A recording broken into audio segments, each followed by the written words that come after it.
funds from neighboring kingdoms.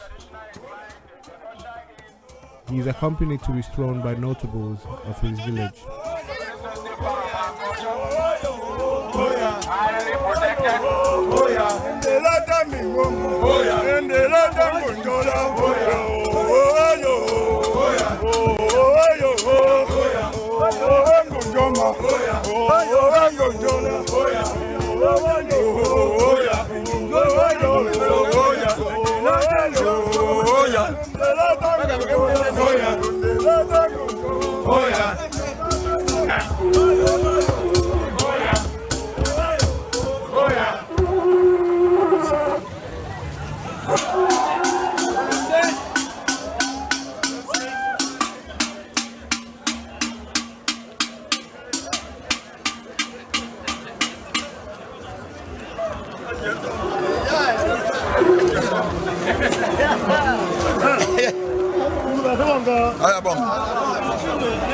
First, enters the ceremonial ground with funds from neighboring kingdoms.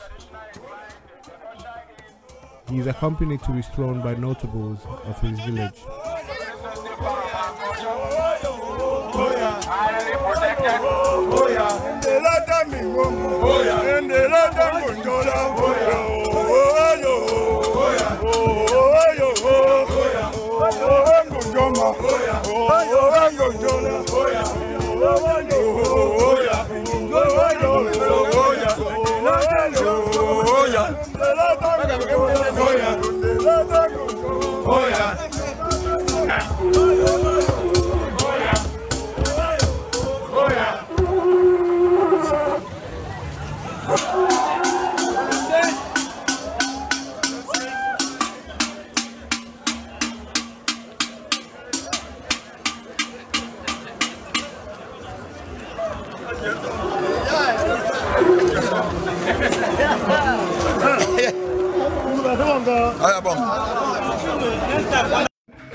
Chebe bonange di locali fangatu ma se sokoni lo mi kumendo abostapi oh na kosu matu nyankanda we mante fili yo mama koye mboko besu manu chivre so yafuka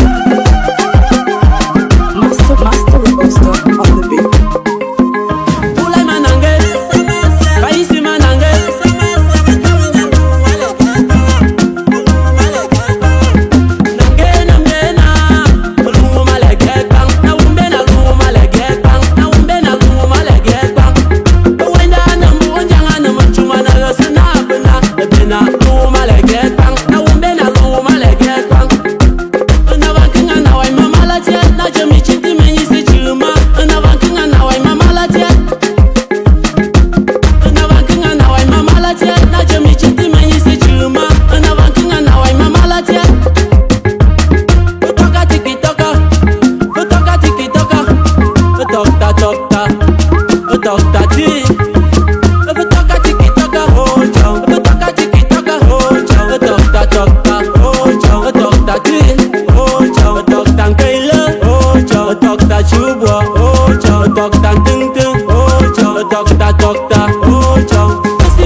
¿Qué pasó, Malabang? No, poniendo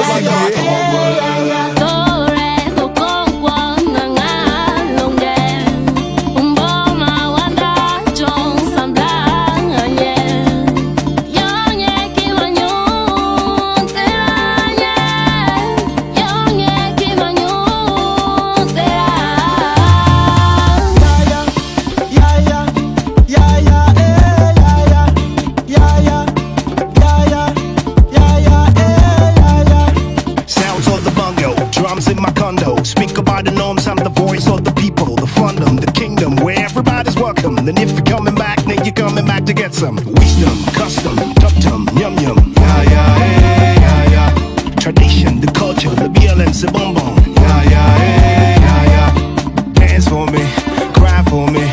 If you're feeling jiggy, then you ride for me. Smile for me, then you nigga for me. Aluba chaba, dance for me. Go to the east and go to the west. Everybody needs some real good friend. Give me love and take some love.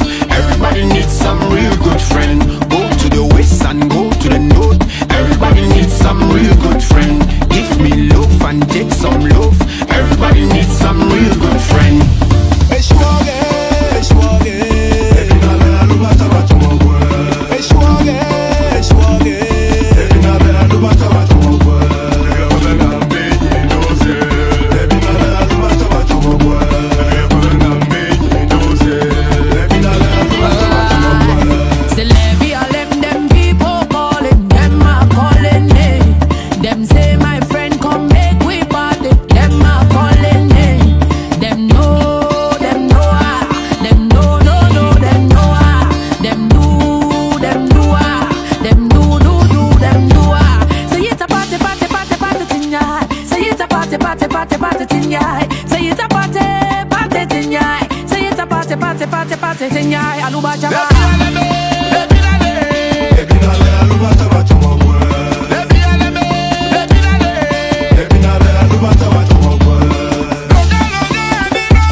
Son again, my folk gladi go to your go by bar. I know more, don't get I know about. Yeah, that's some fidelis go to your go by bar. How you know, say Jesus no be black man.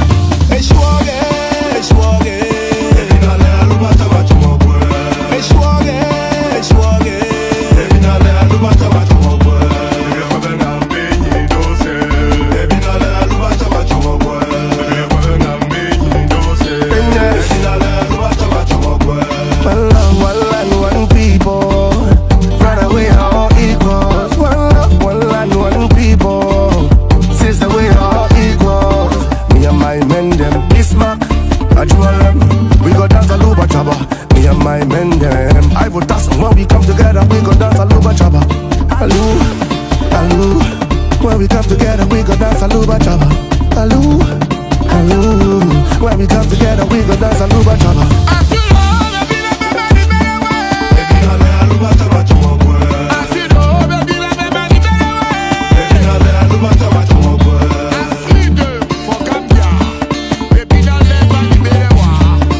It's Sako and Co music. Okay, we'll take another shot.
Hello, ladies and gentlemen. Good evening and welcome to ABS Africa Broadcasting Service, coming to you as usual from the great state of Texas, precisely here in Houston, Texas. Ladies and gentlemen, it's always a privilege to come to you with information, with updates on the struggle for Ambazonia independence actualization. I am, of course, your anchor man, Chris Ano, and I'd like to say good evening.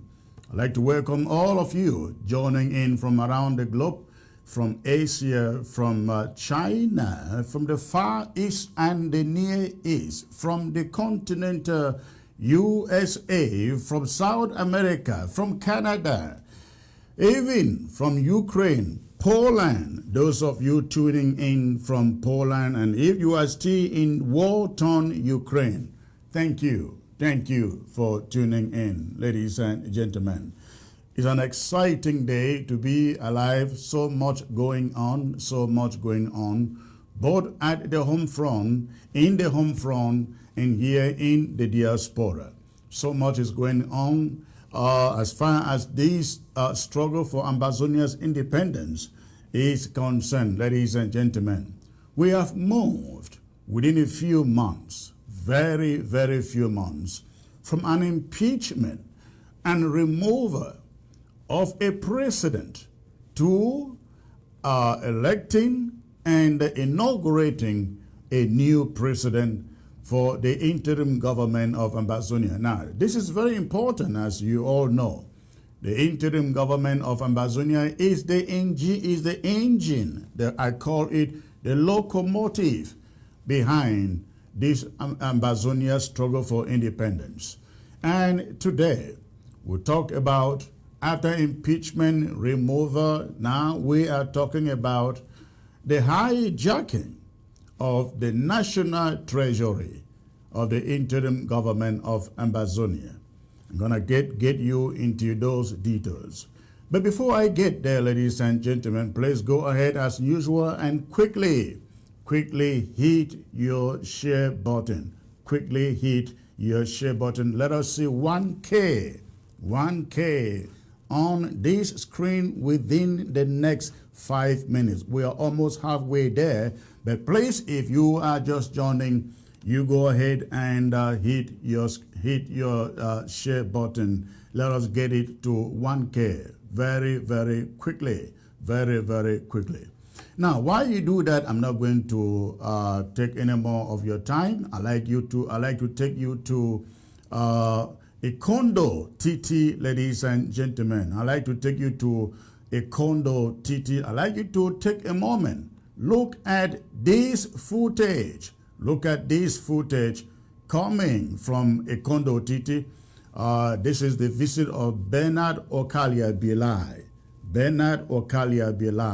ladies and gentlemen, in a condo TT. Now, what I want you to observe here is Okalia Bilai telling, he flies into a condo TT.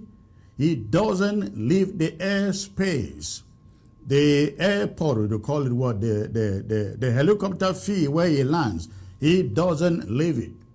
He stays there, holds his meetings, flies back to Boya and says everything is under control. Everything is under control, he says. Now, what is important here is the mockery that I see some so-called Southwest elites talking about Njume Franklin going gaga.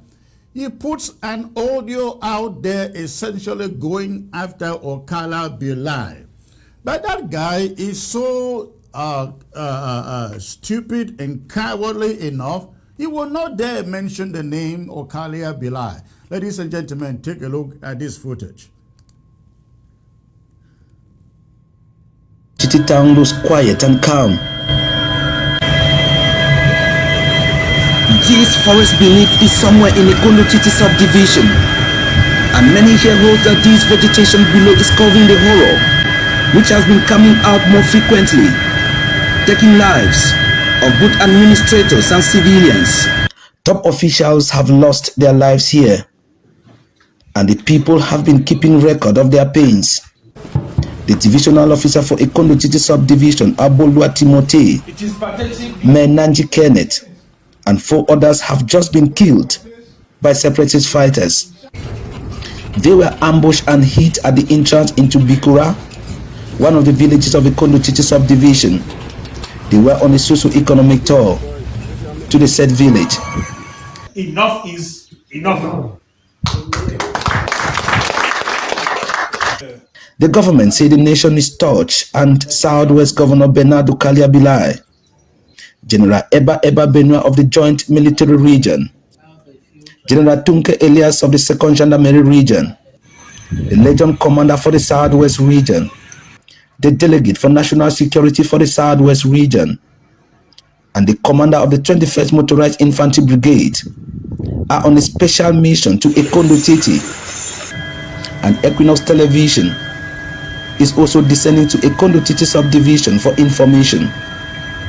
This delegation want to find out what actually happened and what can be done now, and this is what the people of Ekondo Titi told the special delegation sent by President Paul Biya that they need. What has Ekondo Titi done that Ekondo Titi is porous in this way? That soldiers are removed morning and evening to other places, and the place is completely empty. Here in Ekondo Titi, Mr. General. The subdivision of the Cameroon Prime Minister, many here say need more attention. The villages within the Ekondo Titi subdivision too must unite to succeed as a team, something that many say is near absent. Heading the mission, ordered by President Paul Biya, the Southwest Governor, assured the population of the Ekondo Titi subdivision. So they should not panic. They are not abandoned, as some may believe. The state is there, and the state will continue to protect them. For Equinox Television, I am Derek Jatu.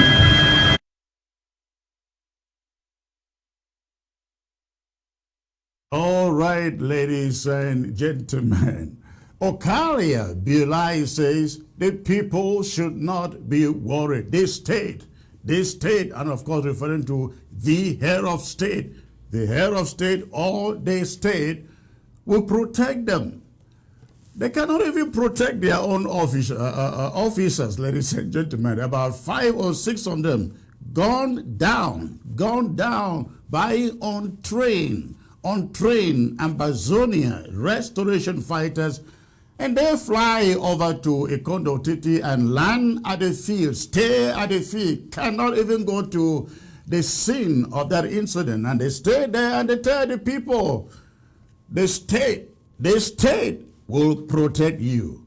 Ladies and gentlemen, I want to remind every one of you out there in Ekondo Titi and elsewhere in Ambazonia that we are still at war. We are still at war. And if La République du Cameroon cannot as much as protect its own officials, where are the 6? The 6 are yet to be found, ladies and gentlemen. And it's half a year gone since they were picked up. They are nowhere to be found. Where are those killed last week? Where are they? They could not be protected. The state could not protect them.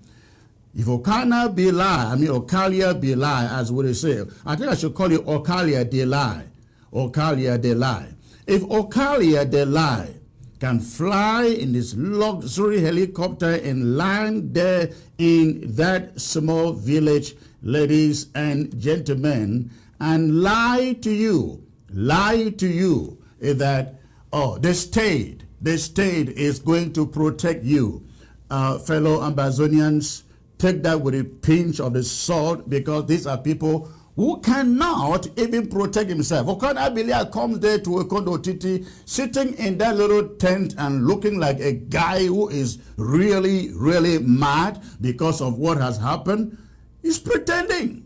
Look at his face in there, ladies and gentlemen. He speaks as somebody who can do something. He cannot do anything. which is why Franklin Njume is also mad at him and military officials like this who come to the area, do nothing, walk away, and want the people to know everything is under control, whereas everything is not under control. How can everything be under control and the 6 are still out there? How can everything be under control and the colonial DO is gone? The colonial mayor is gone, and the colonial CPDM chief with the military, they are all gone. How can things be under control? They are not under control. That is a message, ladies and gentlemen, but that is the message that the Cameroon government wants everybody out there to believe that everything is getting under control. Not in Ambazonia and not by the government of La République du Cameroon. Everything is not under control, and that is not going to happen anytime soon. And when things finally get under control, they shall be under the control of the people of Ambazonia. No longer the colonial officers from La République du Cameroon. And by the way, last time when I was here, I told you, they should stop blabbing, ladies and gentlemen. What caused the death of those colonial officials wasn't necessarily the explosive planted on that road. It was the nature, ladies and gentlemen, the abandonment and rejection of that piece of road in all of Indian County. And this obtains in most of Ambazonia. There are no roads. And that is why an explosive can be planted in the middle of the road. And when a vehicle, a truck like that one gets there, it has no way to manipulate itself and go over or pass by, avoid the explosive. It cannot, because it has nowhere to manipulate itself to. That is exactly the problem, what led to the killing of those officers. Now, look at this road, ladies and gentlemen. This is in Ikondo Titi. Take a look.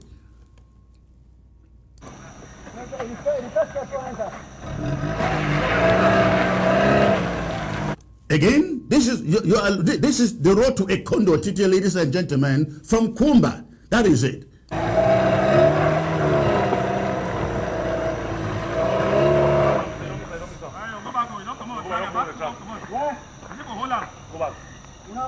These are the kind of roads that we have in Ambazonia. And yet, this is the county that is the bread basket for all of Cameroon, including the southern Cameroons. That is the road leading to the place. That is a county that produces the oil on which Cameroon lives, ladies and gentlemen. That is where Pamon is also, ladies and gentlemen. There is no, look at the road. Look at the road there. Look at the nature of the road there. How can you get to India if you plant an explosive on that piece of road? You plant it right on the foot track of any vehicle, people will die. And that is why people died the other day. The DO died, the mayor died, the CVDM chief died because of these kinds of road. Well, ladies and gentlemen, that is Ambazonia. That is Ambazonia for you. That's a good.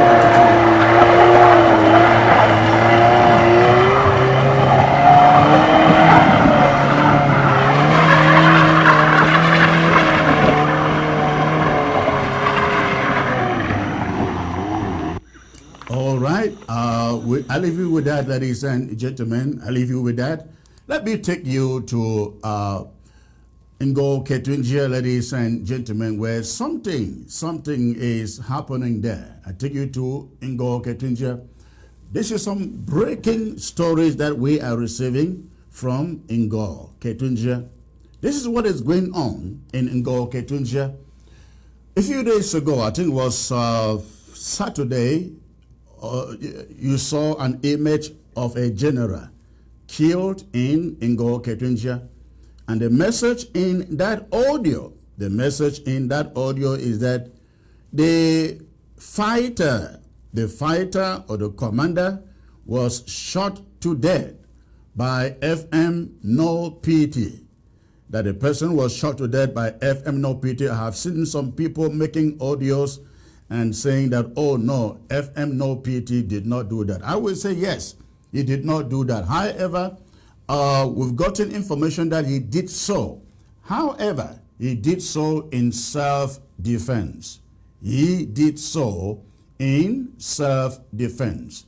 The information I got a few minutes ago before coming live to you is this. Those boys, the commander whom you saw lying in the pool of his own blood, they had laid in the bush trying to ambush No Pity and his team. No Pity and his team, they came around, got to the area, and the boys started shooting. Unfortunately, the bullet would not penetrate No Pity. No Pity then returned fire. Unfortunately, it killed that general. That is the information that I got out there today, just about an hour ago. But Ngo Ketunjia is becoming a big problem, ladies and gentlemen. Ngo Ketunjia used to be one of the most vibrant county in terms of fighting, ladies and gentlemen, a few months ago. But Ngo Ketunjia is down. We are told that civilians are becoming agents. They are not only becoming agents, they are becoming agents because Ambazonia restoration fighters in Ngo Ketunjia are turning against the people, kidnapping the people, taking heavy amounts in ransoms, and so as a result, the people are now turning against the fighters. Now the fighters on their part say that they are engaging into this ransom of a thing because their county leadership, Ngo Ketunjia leadership, I am talking of Amos, I've forgotten the other name, Amos Komita, is it? I think so. Yes, Amos Tumenta, yeah, I think it's Amos Tumenta, who is in Italy, who is the chairman of Ngo Ketunjia County. I'm talking about people like him in the leadership of that county. Frank Chenye, Martin Mungwa, Langmi Nesto, and all the rest of them. Kingsley, Komita, Ndop Rice. I mean, that's a real name, and I'm not making fun of that. That's somebody's real name, ladies and gentlemen. All these people who are the leaders of Ngo Ketunjia County have failed their people. The fighters, because I used to think that they had a problem only with No Pity. No, it appears that the problem in Ngo Ketunjia, between Ngo Ketunjia County and the fighters, isn't just about the county and No Pity. No, it seems to be a problem in the entire county. Bambelang, Bamesing, Bamunka, all the B's, ladies and gentlemen, where there are fighters. The county no longer has a handle over the fighters in Ngo Ketunjia, and so as a result, the fighters say they had to resort to kidnapping and ransom taking because the county leadership neglected them. In other words, they have not received a dime from the county led by Amos Tumita. That's what is going on in Ndop. Now I learned that at Ndop, the teachers have not been paid for so long. Now when they went to the Treasury to receive their pay, they were told to go and sit in the premises of the council. As I speak, I'm told that over 300 teachers are sitting and sleeping at the premises of Ngo Ketunjia council premises. They are sitting there. The reason they are sitting there, they are told to sit there and pass the night there, ladies and gentlemen, for 80 days. For 80 days. It is only after which they can receive their salaries. Why are they passing the night at the city council premises? It is not necessarily punishment. They have said, if the Ambazonia fighters dare find any of them, they are dead.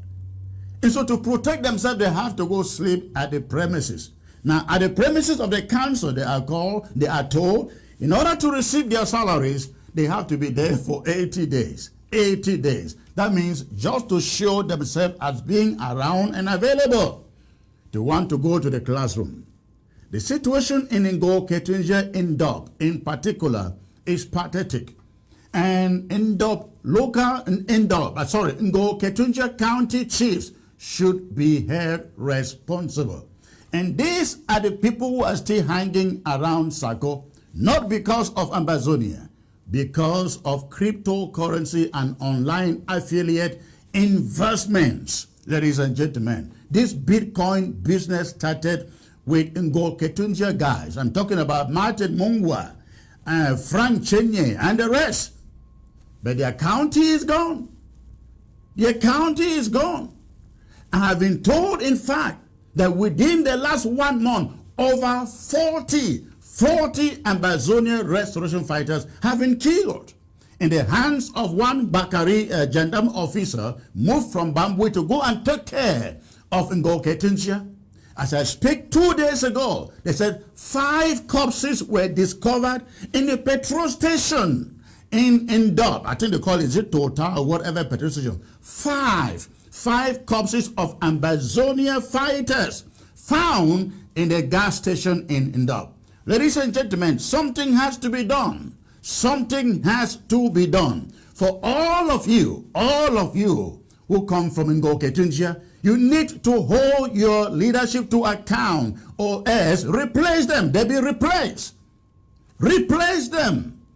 Very soon, very, very soon. I don't want to be the prophet of doom here, but if they have killed 40 within the past 1 month, they will certainly lay hands and no pity. I want to end it here. We'll get back to this. Ladies and gentlemen, I will now take you to my monologue. And I ask you to give me one minute of break time to come back to you with the monologue. Don't go away. Have you been thinking of a career in IT? DevOps engineering is the course for you. CS Academy is offering a 6-week DevOps engineering course that will prepare you for a lucrative job in the IT field. Do you know that an entry-level DevOps pay starts from $90,000 to 6 figures? And the good thing is that you don't need any degree to enroll for the course. Enroll today. Training starts on Friday, March 25th, 2022, and admission is going on right now. Log on to csacademy.us to learn more. Contact us at 832-387-1460. Our classes are live online, interactive, and instructor guided. Training holds only 2 times a week, Friday and Saturday evenings. Sign up today to secure your seat, or call now and talk to us. Again, the number is 832-387-1460.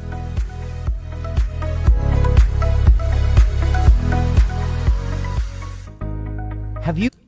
All right, ladies and gentlemen, thank you for staying put. I will now take you to my talking points, ladies and gentlemen. I take you to my talking points for tonight, and I title it, Taking Back Our National Treasury.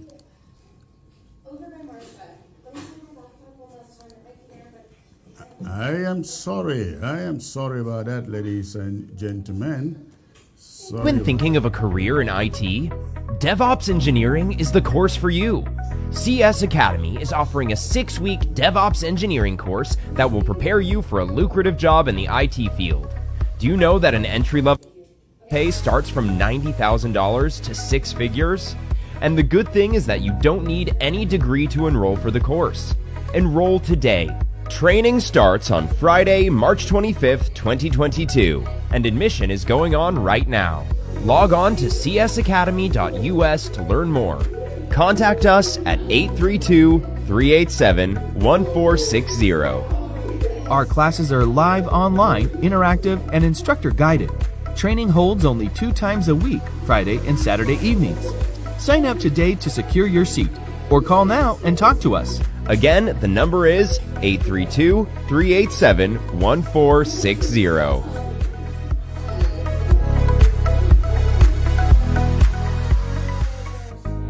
Have you been thinking of a career in IT? DevOps engineering is the course for you. CS Academy is offering a 6-week DevOps engineering course that will prepare you for a lucrative job in the IT field. Do you know that an entry-level DevOps pay starts from $90,000 to six figures? And the good thing is that you don't need any degree to enroll for the course. Enroll today. Training starts on Friday, March 25th, 2022, and admission is going on right now. Log on to csacademy.us to learn more. Contact us. All right, ladies and gentlemen, sorry for that interruption. Somehow a noise popped up somewhere and we just couldn't find it or locate it. But I think we all said. And again, I like to come to you with the main broadcast of the day, ladies and gentlemen. And again, I titled this Taking Back Our National Treasury. Taking back our national treasury. Again, a few months ago, we impeached a president. We didn't end it there. We went ahead to remove him. Unfortunately, he hasn't gone anywhere. About 2 months ago, I made a parabolic statement directed at the state of the interim government and the Ambazonian struggle at large. The parable read like this. If you are making a journey with occupants in your vehicle, and you realize at a certain point along the way that one of your tires is about to puncture, the immediate thing and the right thing you want to do is to pull by the curve or make an emergency stop to get the tire fixed or replaced. Should you ignore it and fail to replace the tire, you risk a serious accident. You risk losing every occupant in the vehicle too. And you risk not reaching your destination. Fellow Ambazonians, this is not an overstatement. The struggle for the actualization of the independence of the Southern Cameroon's Ambazonia. It rides on the locomotive that is the interim government. It is the interim government that has raised all the money and initiated all the programs that have propelled the cause to the level it is today. It is the interim government that has sponsored 99% of the fighting force that defends our homeland today. It is the interim government that is supporting the refugees across Africa. It is the interim government that has led diplomacy across the globe for the recognition of Ambazonia. But the interim government will not be able to do this without tires. Tires, yes, tires. The tires on which the interim government moves is the leadership. Unfortunately, that leadership has been so sick for quite a long time. The interim government actually developed bad tires. It developed bad tires for about 2 good years, though no one saw it clearly. That bad tire happened to be the most important of all the tires The bad tire that almost punctured the interim government and the struggle was the leader, the president, Samuel Sako. To get to the interim government and the struggle, to get the interim government and the struggle back on course, the bad tire had to be replaced. It couldn't be fixed. In fact, it refused to be fixed. And the last option was to completely replace it. This summarily explains the reason for the impeachment and removal of Samuel Sako as president of Ambazonia by the people. It became very obvious that if Sako wasn't gotten rid of completely, and then made to go very far, very, very far away from the interim government and the struggle, he was going to lead Ambazonians to Yaoundé instead of Boya. At the center of his treasonous and treacherous felonies was outright disregard of our constitutions and institutions. What we didn't know then was a level of fraud and corruption that Samuel Sako was perpetrating in our national treasury. What we didn't know were scams he carried out, some of them using proxies to withdraw funds from the national treasury in the guise of classified special missions. We didn't know he allowed some of his cabinet members to run special accounts into which Ambazonia's funds were diverted. Whatever the funds were used for, the National Treasury had no idea. We have heard of clandestine bank accounts opened in faraway Nigeria and other parts of Africa, and thousands in US dollars, some in the tune of $40,000 siphoned into them. We have also learned of clandestine bank accounts created in faraway Brazil. Maybe Pastor Commando should actually help us throw more light on these bank accounts in Brazil. He connived with Sako to set up these accounts. We have also learned that Sako has borrowed thousands of dollars, ladies and gentlemen, from the National Treasury in the guise of some special missions that are never explained. They are masqueraded and put into the classified, at least to avoid accountability and transparency. Dr. Elad of the Foreign Affairs Department is on record as saying that Dr. Sako borrowed a hefty sum from the Foreign Affairs Department money in the Treasury. After the Treasury insisted they were not going to give him the money, Sako went and brought in Dr. Elad, fooled him. The money was going to be used for some diplomatic mission without name. And that mission was supposed to be in South Africa, even without due consultation with his foreign secretary. All this was planned without Elad.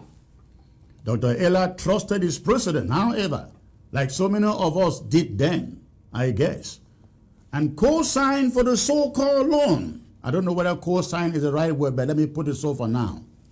As I report, Sako hasn't returned the funds. A similar transaction was also carried out with Sako draft money. We have gathered that a few days after Sako's draft, Dr. Sako went to the National Treasury demanding to be given some undisclosed amount of money from Sako's draft funds. He was given the money after being forced to present at least one Sako's executive, to which he brought his crony and appointee, one Elizabeth Jambelele, I hope I got the name right, who lives in London. Of course, it is safe to say that the money was never used for anything in FACO, and neither was it returned, since they call it a loan. A loan. There are plenty of other allegations making the rounds on social media that lots of money left the National Treasury through county chairs, especially those who are still hanging around with Sako for their cryptocurrency business and online affiliate businesses. Besides direct transactions carried out in the Treasury, it has been established that Sako's appointees, like Irene Ngwa, use their private accounts to solicit funds, lots of which never reach the National Treasury. She would give out her direct cash app and Zelle accounts for people to make payments during droughts and other fundraisers, like the lava storms, the President's Corner, the Federal Marshal, among others. Most of the funds never got to the National Treasury, and she has never given account on how the funds going to her private accounts were used. The fact is that Sako was aware of this practice. At least, I'm aware that once the National Treasury invited him into a meeting to formally lodge the complaint that Irene Ngwa was keeping Ambazonia's money in private accounts. The National Treasury was expecting Sako, ladies and gentlemen, to call Irene Ngwa to order and to have her release the funds in her private account to the National Treasury. Sako did nothing. Irene Ngwa never released the funds. How she was using the funds in those private accounts is only known between her and Sako. She continues doing so as of date. You all know that. About 4 months ago, I had a conversation with Comrade Tanyi Eno, my guest for today, and former Comptroller General of the Federal Republic. I had been told he was auditing ABC. Yes, ABC. The exercise I learned had been ongoing for about 2 months unended. But he had not contacted me, not once. For that reason, I decided to give him a call to find out how the audit exercise on ABC was going, and whether my subordinates in the department, that is, those who manage the records and the account, were cooperating with him. After responding in the affirmative, we then delved into a different conversation, but still about finances and management, accountability and transparency at the interim government. I cannot remember most of what the Comptroller General, Comrade Tanyi, said to me, but there is one thing I cannot forget. Let me paraphrase it. The Comptroller General said to me, Secretary Chris, our people like to come in, make requisitions, and take all this money. But when it comes to accountability, transparency, and auditing, nobody, he said, wants to show up. They all give 1,001 reasons why they cannot come for an audit, he said. Tanyi said, he said this in such a painful voice, I could feel it. And it wasn't a surprise, therefore, when he resigned as Comptroller General later on and out of the interim government. Fellow Ambazonians, a month ago, For the same reasons and fears expressed by the former Comptroller General, who is now the auditor for the Restoration Council, Comrade Tanyi, the Restoration Council, after investigations, decided to freeze the National Treasury for an audit to be conducted before it could once more be open for business. Whether Sako was president or not didn't mean anything, didn't matter.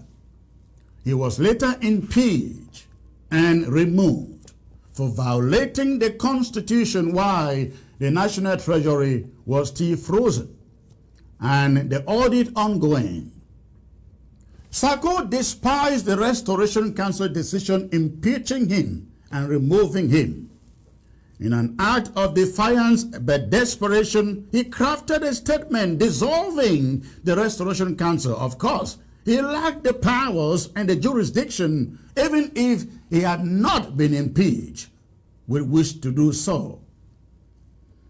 Nobody clearly understood what Sako was scheming at, ladies and gentlemen, all until last Friday. Last Friday, the news broke that Sako has gone to the bank and hijacked the accounts of the National Treasury into his column. In the process, some board members of the National Treasury and signatories to the account were illegally removed, just so he could have his way. These legitimate signatures have now been replaced again by faces familiar with Ambazonians when it comes to Bitcoin business. Sako is smart enough to not want to have his names in any of these transactions or accounts, ladies and gentlemen. He is fronting gullible men and women who at the end of the day are going to be the only ones to face the courts and the law to answer charges of fraud and corruption in all of what is called Ambazonia Foundation. But this is the reason why Sako is confiscating the National Treasury. This is the reason. It isn't just because he wants the over $150,000 balance that is left in it. It is primarily because his fraudulent and corrupt tracks must be covered. He is trying to make sure that at all costs, that he is not audited or that he avoids the audit. And I think he may have succeeded, at the least temporarily. Yesterday, the National Auditor, Dr. Metuge, Sako's own appointee, got sent a letter of termination or dismissal as the National Auditor, essentially sabotaging any efforts for an audit to be performed on his monetary transactions. That is where we are now. For those who keep on saying Sako is God sent, that is your God sent. Many people called me over the weekend to express their disgust and indignation with this man and anger directed at the Restoration Council and managers of the National Treasury.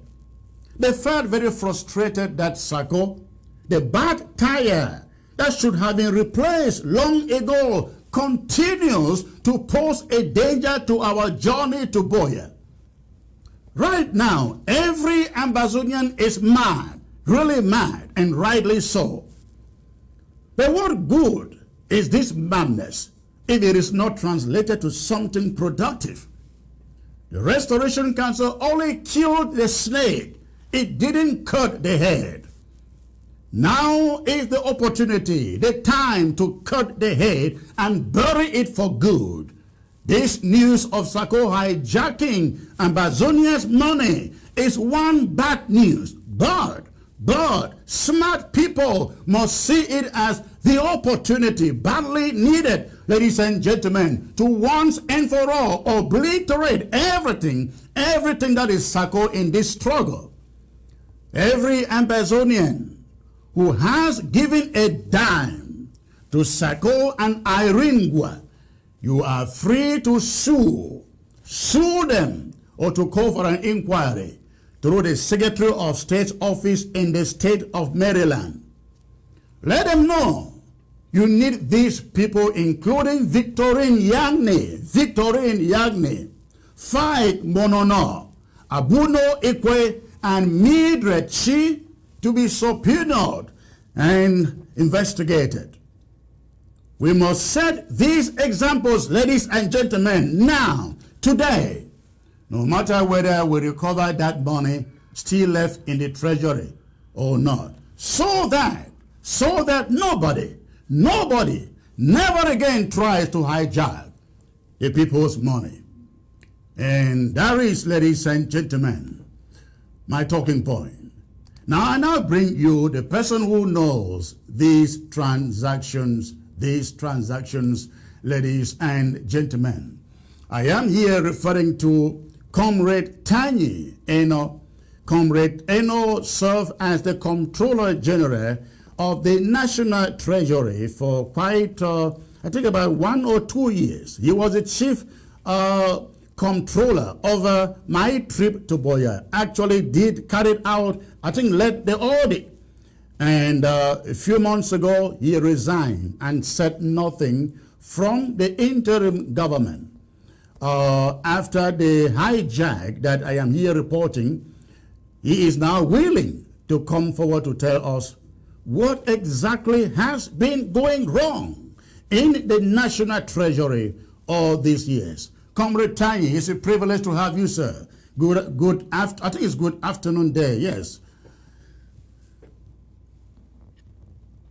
Yeah, Secretary Chris, it's afternoon 3:31 p.m. our time, Eastern time.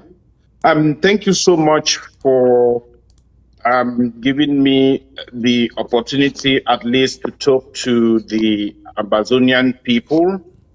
It is really important for us to actually look at things the way and say them the way they are, okay? Because in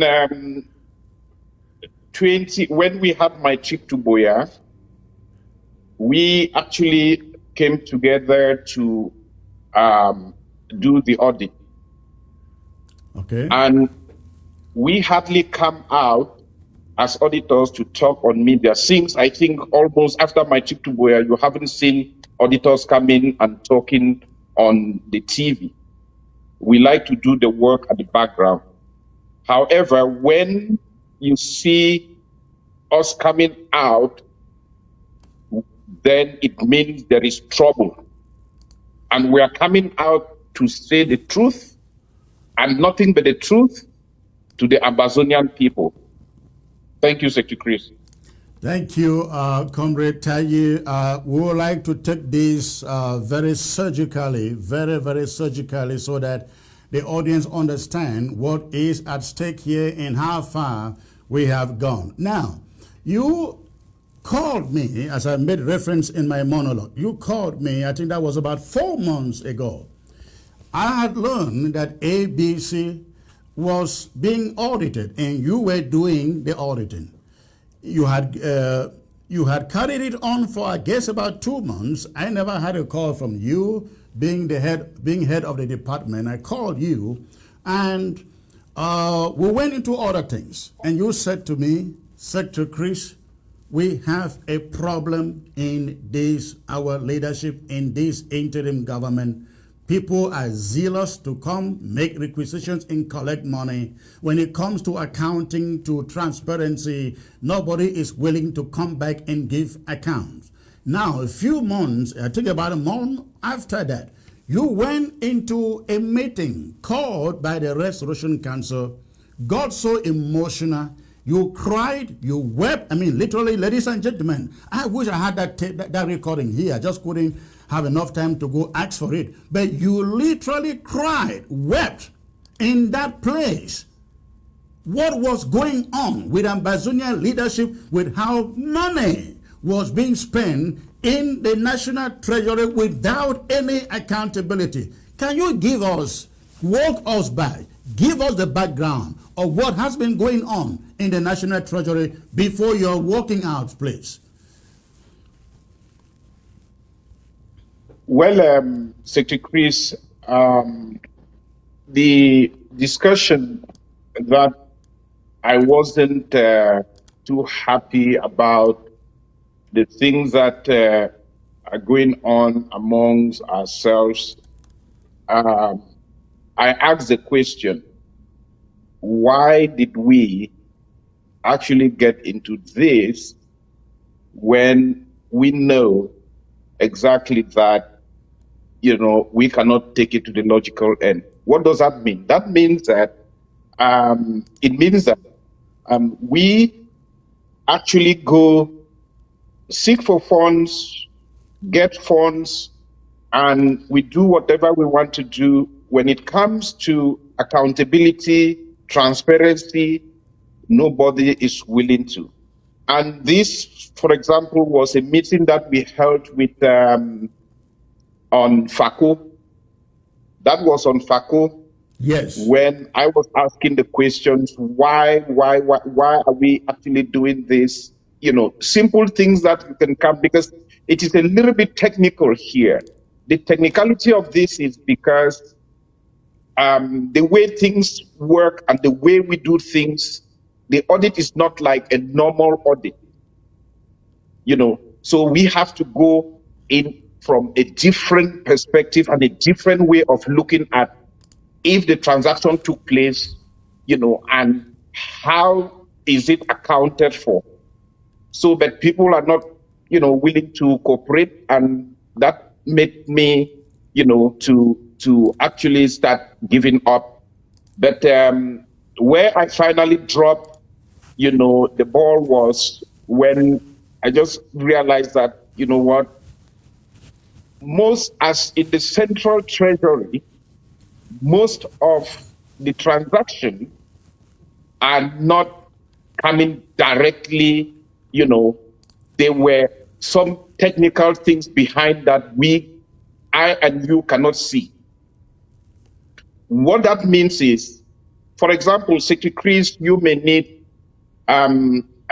if there is a project, the project is being,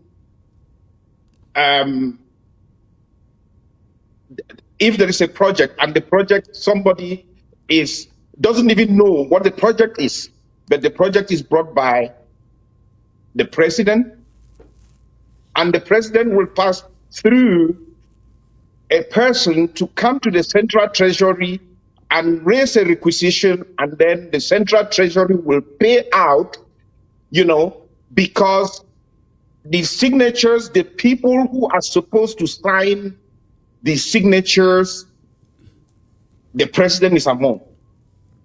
So he will push that through, and these requisitions will go through. So at the end of the day, if you are not so technical and wise to see what the strings are, how things work, you will never know who is pulling. And the good thing is, some of the people have been actually questioned directly or indirectly, and they come up and say, oh, that transaction, I don't even know, but my name was just given there that I should receive money. Oh, hold on there. Hold on there. What you are saying is this. The president will use proxies to sign requisitions. And then when the proxies are confronted, they are told, I don't know why my name is there. I don't know how I got there. Is that what you are saying? That's correct. And in addition, if we want to just close things completely, the next thing is, oh, that is a special operation. The transaction is classified. Even to the Controller General, transactions are classified. So somebody who gives to the revolution and never takes back from the revolution, transactions are classified. I get you. So when you now go back as a Controller General or as an auditor to say, okay, we want to know where or how these funds went to and what it was used for, you as the Comptroller General, you are told you can't know about it. Correct. Can you give us one example? Secretary Chris, for professional reasons, I can't because, these things, as I said, I resigned. I didn't want to come to or to discuss with anybody about what is going on, because if I discuss, the only people I can disclose most of the things will be Restoration Council, because I don't want people to take it as political gains, So that is why I was mute after I left as the Comptroller General. What was the trigger that made you to walk out? Because the web, there is a lot of web, and it is difficult if you are not very technical. It is difficult for you to see how things move in the. See, what I'm saying here, the Central Treasury may not actually get what I'm saying, but things are behind the scene that you cannot see. Why they do arrest our boys in Nigeria, but there is money going to Nigeria. What is it going to do in Nigeria? We have things going on in Liberia. What are we doing in Liberia? Where are we supposed to be? And all these things, they are classified. The unfortunate thing is when we have traces of what is being done, only the bank account can tell us where things are going. What do you mean by that? Transaction coming to Toronto, what do you mean by that? Transaction coming to Toronto. What are they doing in Toronto? Okay.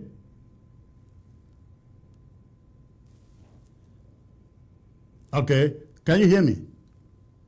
Yes, I can hear you, Secretary. Okay.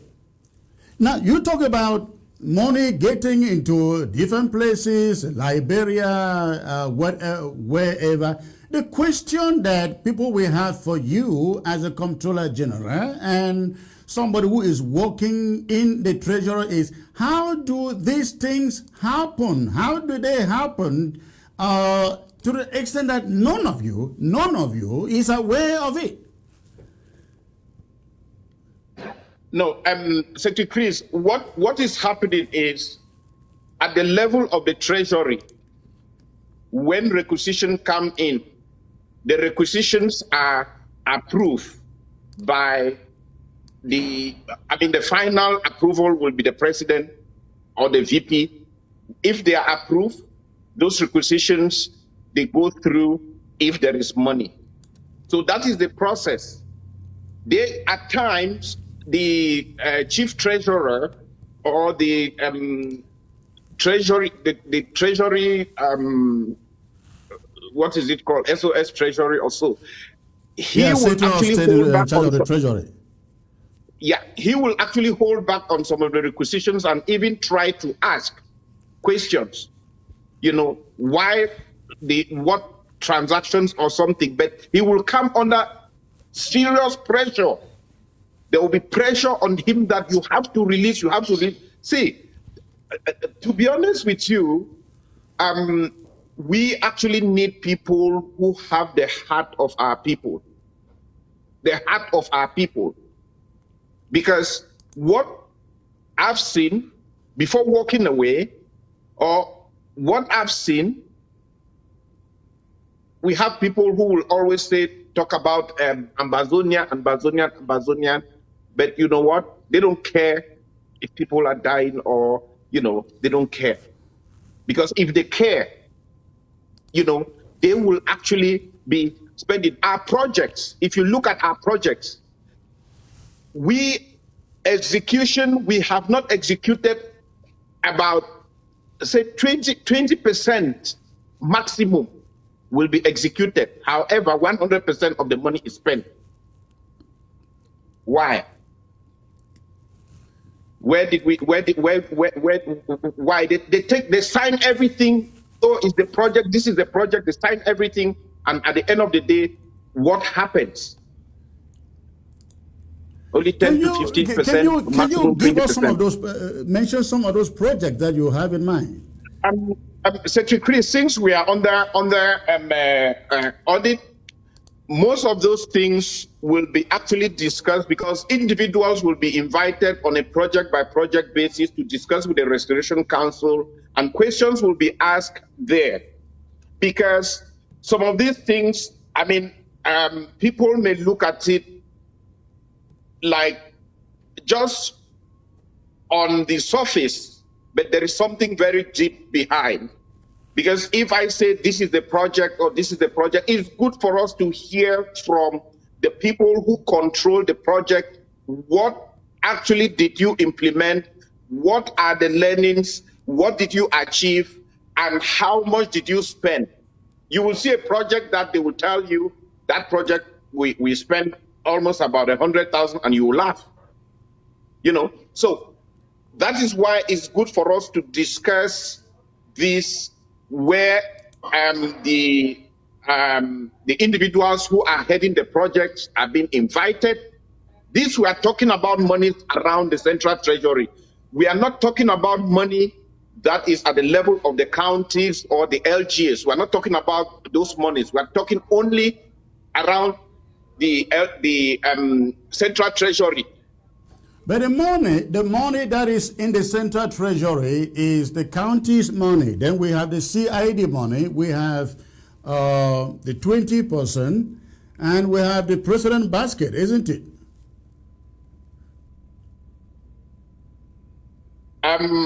Yes, we have those money, and if there are any special projects, they will come to the Central Treasury. Now, how does money leave the Central Treasury and get into the hands of the counties? Who signs the requisition? Oh, the counties will make their requisition. If they have money at the level of the Central Treasury, they will make their requisitions. So these excesses that we are talking about have nothing to do with money for the county. It has to do with money meant for the central government, like the 20%, like the CID and lava storm and so on. Am I correct? Yes. Yes.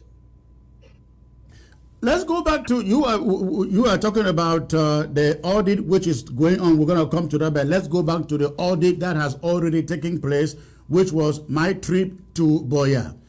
There are many people who have said that you guys never put out the accurate records of my trip to Boya, possibly because Tabenyang was not ready to cooperate.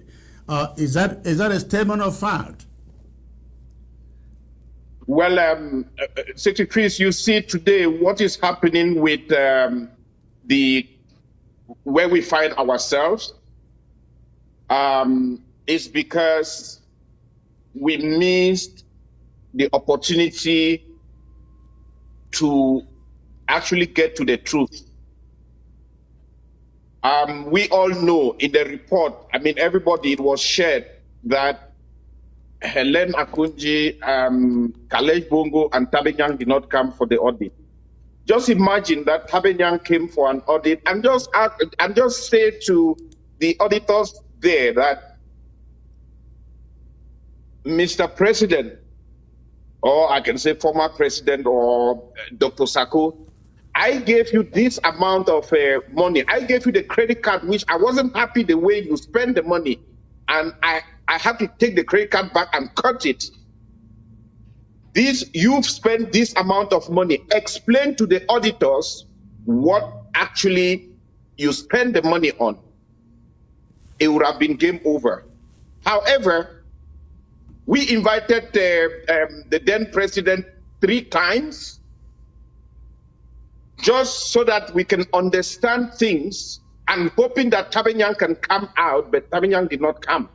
So what happened was, in the discussion, always we are told everything I dealt with is with Tabenyang. So everybody, because Tabenyang did not come, so everything was pushed to Tabenyang. Even let me say it today, even going to the extent where we said we need the bank statements and we don't have the bank statement. We had to look for who are the board members of Ambazonian Foundation.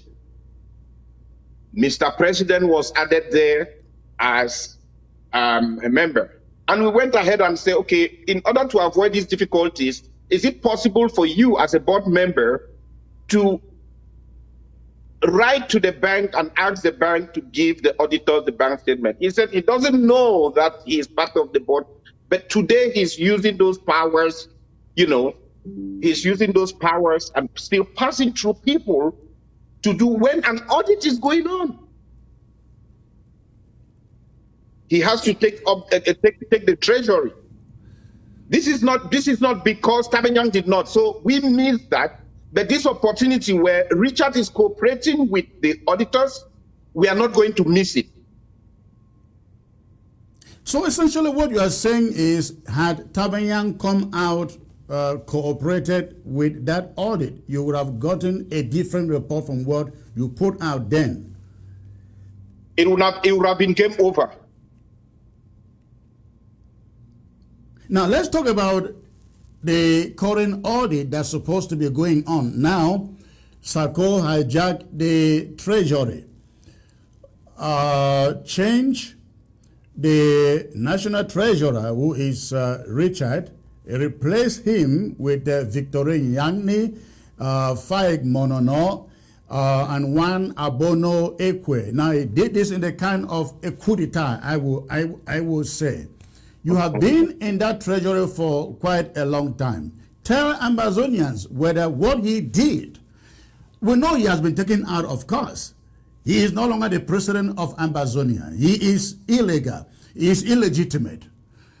Though you said his name is in Ambazonia Foundation as president, am I correct? In Ambazonian Foundation, he was part of the board member then, but today he is not. Okay, he is not. But then, yes, they come together, hold a little meeting, remove Richard, remove Blaze, remove I think a few others, and put in their own men. Their own men are now recognized in the bank as the rightful signatures to that bank account. What I want you to explain as a professional accountant that you are to Ambazonians, what they did, is there any legitimacy to that? Well, Secretary Chris, what they did, since they went to the bank doesn't know if there is an issue or not.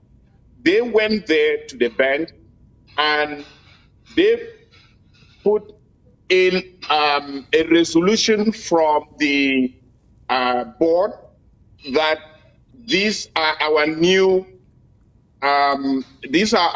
executives. Okay, so that is absolutely correct. However, they are not doing it at a time when the Restoration Council has ordered for an audit. An audit is going on, and then you tend to dissolve, because this is the disorganization and this is the way they cause commotion, so that at the end of the day, people will lose track. Because at the moment now, we are not talking about, for example, the president being impeached. We are talking now about much more directing our attentions to the Central Treasury. You know, one good thing is there, okay? One good thing is there. Before, I think on the 15th of February, we had this discussion, and immediately it was like, let's get the statement, because anything can happen. Let's get the position as at that date. We have it. And what do you mean by position? The bank position, the bank balances. Sorry, the bank balances. Yeah, the bank position, the bank balances as at that date. We have it. So anything they do after that, let me say it very clear here. Anybody who withdraws money from the Central Treasury from that date will pay the money back. If they cannot pay the money back, it will take legal proceedings against them.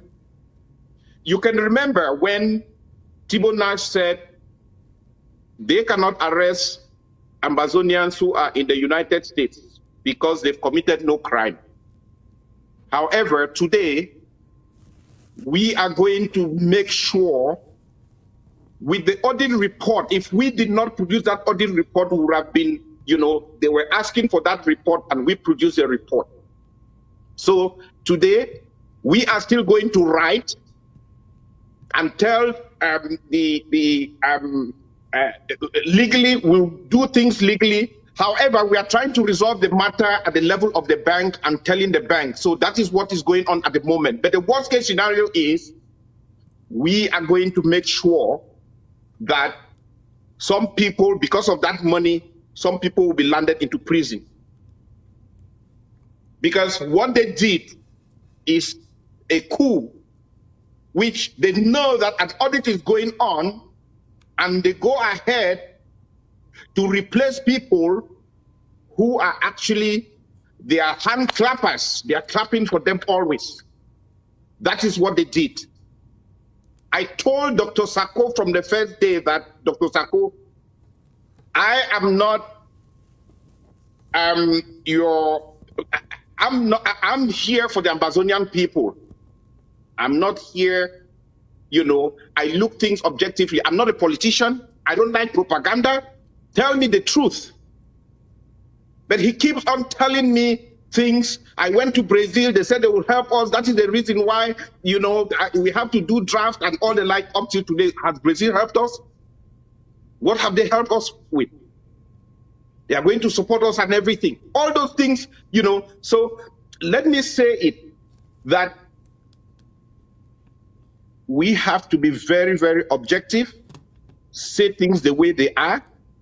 And when we come out to say things, we try to say things, even though in a professional, because I don't want to go very deep into a lot of things, but I want to say them in a very professional manner, which where a lot of things will be spilled out will be when we invite people to come and tell us exactly what they've done with the money, because I have a list of everybody who has collected money.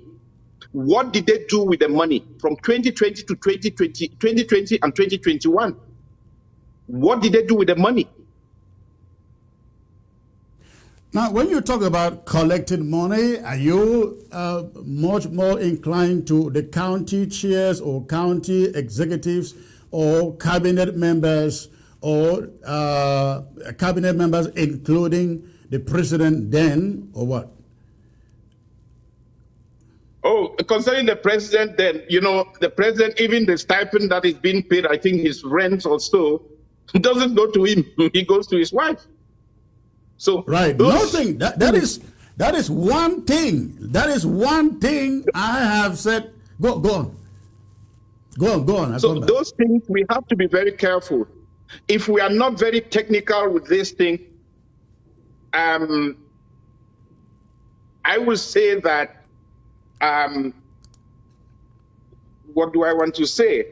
If we are not very careful with these things, you will see that Dr. Sako has put his things, his machines, propaganda machines around, and along the line, we cannot catch him. Yeah. Because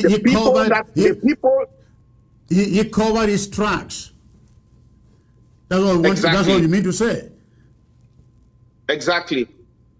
But the people who are around him, they will go in for it, because if I sign something on your behalf, Secretary Chris, and it comes and you say, hey, I didn't know that transaction, what happens? I will be the one who will be bearing the cross, right? Correct. The So same thing, they should the they should be Victorine very, very Yamni, careful. the Mildred Cheese, the Monono Fikes, the Abuno Ekwe, who have their names now inserted in this bank account, they are the ones who will bear the brunt, who will go to court and face the lawyers and face the judges. Sako will just sit behind and say, "No, you are the one who have your name on it, isn't it?" Exactly. They have to be very careful. Because here, I mean, in the Western world, it's not maybe like how we do back home and everything, you know, La Republic kind of style of doing things. You know, here, if you're found guilty, maybe you can go to jail. And when you go to jail, your career is done, you know. So we have to be very, very careful. If you're signing something on somebody's behalf, you have to be careful. Now, did you say that you look at the records, you see some funds being transferred to Nigeria to the tune of 40,000, some Liberia, some other places? How long ago was that? Oh, there are transfers in 2020 and there are transfers in 2021. To and these much very more, destinations? And much more. I mean, sorry? To these very destinations? Yes. Okay. Yeah. So, Secretary Chris, as I said, the Restoration Council will invite the people concerned. First of all, we'll invite the Central Treasury, you know, for them to give requisitions. And then after the requisitions, then those requisitions will be classified into various, you know, various projects. And then the head of the various projects, because on the requisition, there will be somebody who is requesting the money. So that is the person that it will be questioned. A letter will be sent to them and then a date schedule for them to come. And with that, we will know a little bit much. We will know much more. Now, when you look at the requisitions for amounts of money like 40,000, don't they indicate exactly what it is going for? Oh, most of those things are classified things. So you mean that even the treasurer doesn't know what this is meant for? That's correct. It is my understanding that Sako came to the treasury and collected letterheads with which to sign a certain contract amounting to $200,000. Are you aware of that? No. Okay. Now, let us get back to this audit. Why do you think Sako is confiscating, hijacking this treasury? I think the general conception out there is that he just wants to make sure that he covers his tracks, as we've been saying, in that there is no audit. Now, he has now, even though he has no more authority or power to do so, but yesterday he sent out a statement that essentially dismisses the Auditor General who was carrying out this audit. What do you make of that? Well, as I said, these are the things that, you know, we don't want an audit, but we keep pushing other people to go for an audit. Secretary Chris, let me say something to you. In a company, if the people at the top, the managers, they don't actually respect the company policy, do you think the direct reports will respect the company policy? Of course not. Okay, so that is what is happening at the moment. And as I said, we've been able to get bank statements, which if we didn't get and then they took over, it would have been difficult for us to get them. We have bank statements, we have bank balances as at a particular date, and anything that comes out, money can come in, that is no problem. It is Ambazonians contributing. But anything that comes out from that day up till date that they've taken over, they have to account for. Okay. I'm taking Dr. Metuga out, you know, as the coordinator of the audit. Is just telling you, how can you dismiss somebody who is in the middle of performing an audit simply because he does not agree with you, or you've been impeached? I mean, I can say you've been impeached and you still want to hang on there and, you know, I don't know the benefit. Let me tell you, Secretary Chris, if you don't have anything to hide, if you don't have anything, that's why I had to walk away, because I don't benefit from the revolution. I don't benefit anything. I spend my time, I spend my money for the revolution, so I can walk away anytime because I know that I'm spending much of my time and I'm spending much of my money. But if you think you are working for the people and the people say, we are tired, at least bring fresh blood so that the fresh blood can move us to another level. We were in Maryland, now we've moved to England. So we are going close, slowly but surely, we are getting close to Boya. Maybe very soon we'll be in Egypt or any of the North African countries, and we keep going, you know? So we cannot stay on the same spot telling people propaganda and politics and all those things. It doesn't help. The earlier we come together, unite, irrespective of who is at the top, the earlier we unite and we get to Boya quickly and stop all these killings on both sides, both La Republique and Southern Cameroonians, aka Ambazonians, the better. Because, Secretary, please look at, we cannot have international sympathy the way Ukraine is having international sympathy. Why? Because the Ukrainians are together, they are united, and they can seek international sympathy from their president, you know. However, look at us. How many of us, how many presidents, same time? So we need somebody, Iya Marianta, to come up and unite everybody. The Restoration Council, they are calling for another conclave that will be coming up very soon. We unite, come together, and speak with one voice and get to Boya as fast as possible. What happened in 2016, 2017?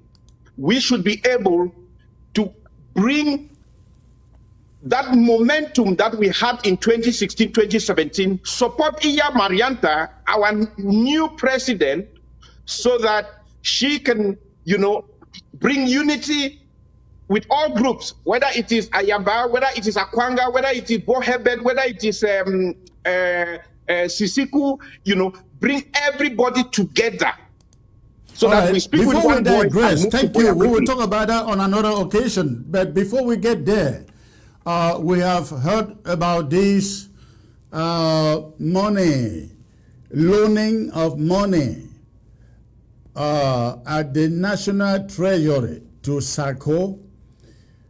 Does that even make sense that the Treasury is loaning money to an individual? I mean, explain that for us to understand. No, Secretary Chris, the way I understand the loaning of money is that, say, for example, ABC is going to have their draft or is going to have a fundraiser, and ABC needs money now. The money can be given to ABC, and then when they get their draft, the draft is over, then the Treasury will collect the money. But all other deals that are there, I will say that, you know, I'm not actually aware of. unless it is something that is being discussed, because like we are trying to build strong institutions. The Secretary of State for Treasury or Director of Treasury, he has a right to make his own decisions as well, review and make decisions. However, if an audit is coming up, Comrade, he has to explain what happened. Comrade, Dr. Elad was supposed to be here with us today. Maybe he got home late or hasn't gotten home yet from work.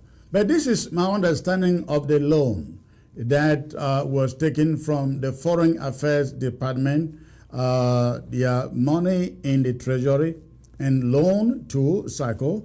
Sako went to the Treasury, asked for that money without consulting with the department. When the treasurer said, we cannot give you this money without the endorsement of the Secretary of Foreign Affairs, Elad was brought in, and Elad was made to understand this loan that we are taking is for a diplomatic mission in South Africa. Now, that is your Secretary of State for Foreign Affairs, and he has no idea about some diplomatic mission in South Africa for which you are borrowing money. How do you explain that? Yeah, that is the classified nature of transactions that are underground. So do we have any fruits from the South Africa diplomacy and everything? So those are the things, we bring in big pictures. See, we are supposed to be very practical the way we do things, very practical. Because if we keep on with this hyping and propaganda and everything, it wouldn't help us. It will instead delay these things to the next maybe 10, 15, 20 years. Let's get ourselves together and then work and make sure in the next 2, 3, maximum 4 years, this thing is over. If we work together, take 2016, 2017. If we still come back to 2016, 17, the momentum that we had on the ground, this thing would have been over. But look at us today. We had the momentum 2016, 2017. The money wasn't there. 2018. Exactly. That is the thing. 2018, when those things were 2019, 2020, 2020, 2021, the money was there, but went into private pockets. Secretary Chris, you can say that. You are a journalist, you can say that, but I can't say that until I have evidence. Well, you are the Comptroller General, you know where the money is. But let me say this. Let me say this. People blame you, comrade. People said, you don't just, when you face a situation, you don't walk away and just decide to remain quiet. Maybe if you had raised the alarm when you saw these things happening, and before you resigned, maybe these things would have been taken care of long ago. Don't you realize that? Yeah, they said it's teaching time saves 9. Correct. Secretary Chris, I will say to you that even though I can say I'm independent, who should I report to?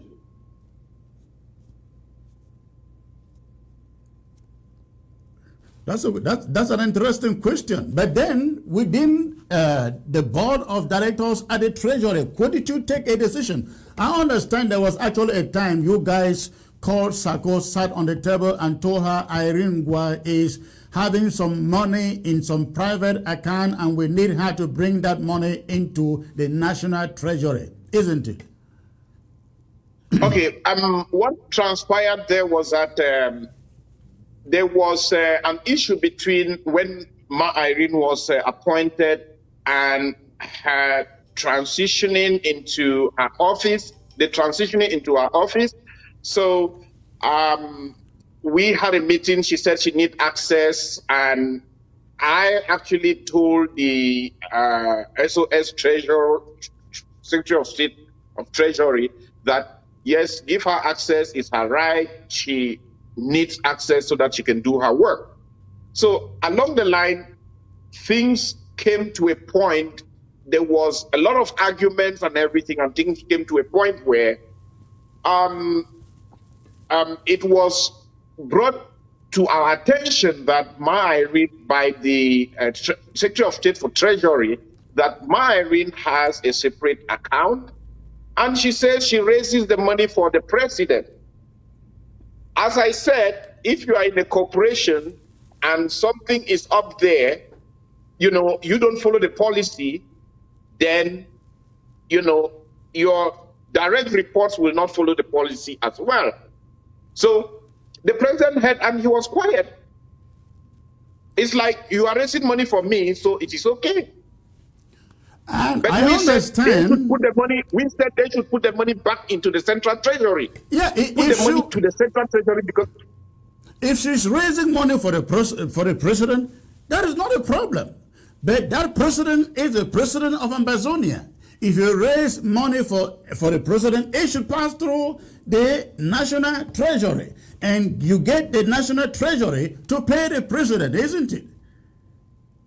Yep, that's how it's supposed to be, because actually we are in a centralized kind of. So a lot of accounts and a lot of things are being done in a very haphazard way.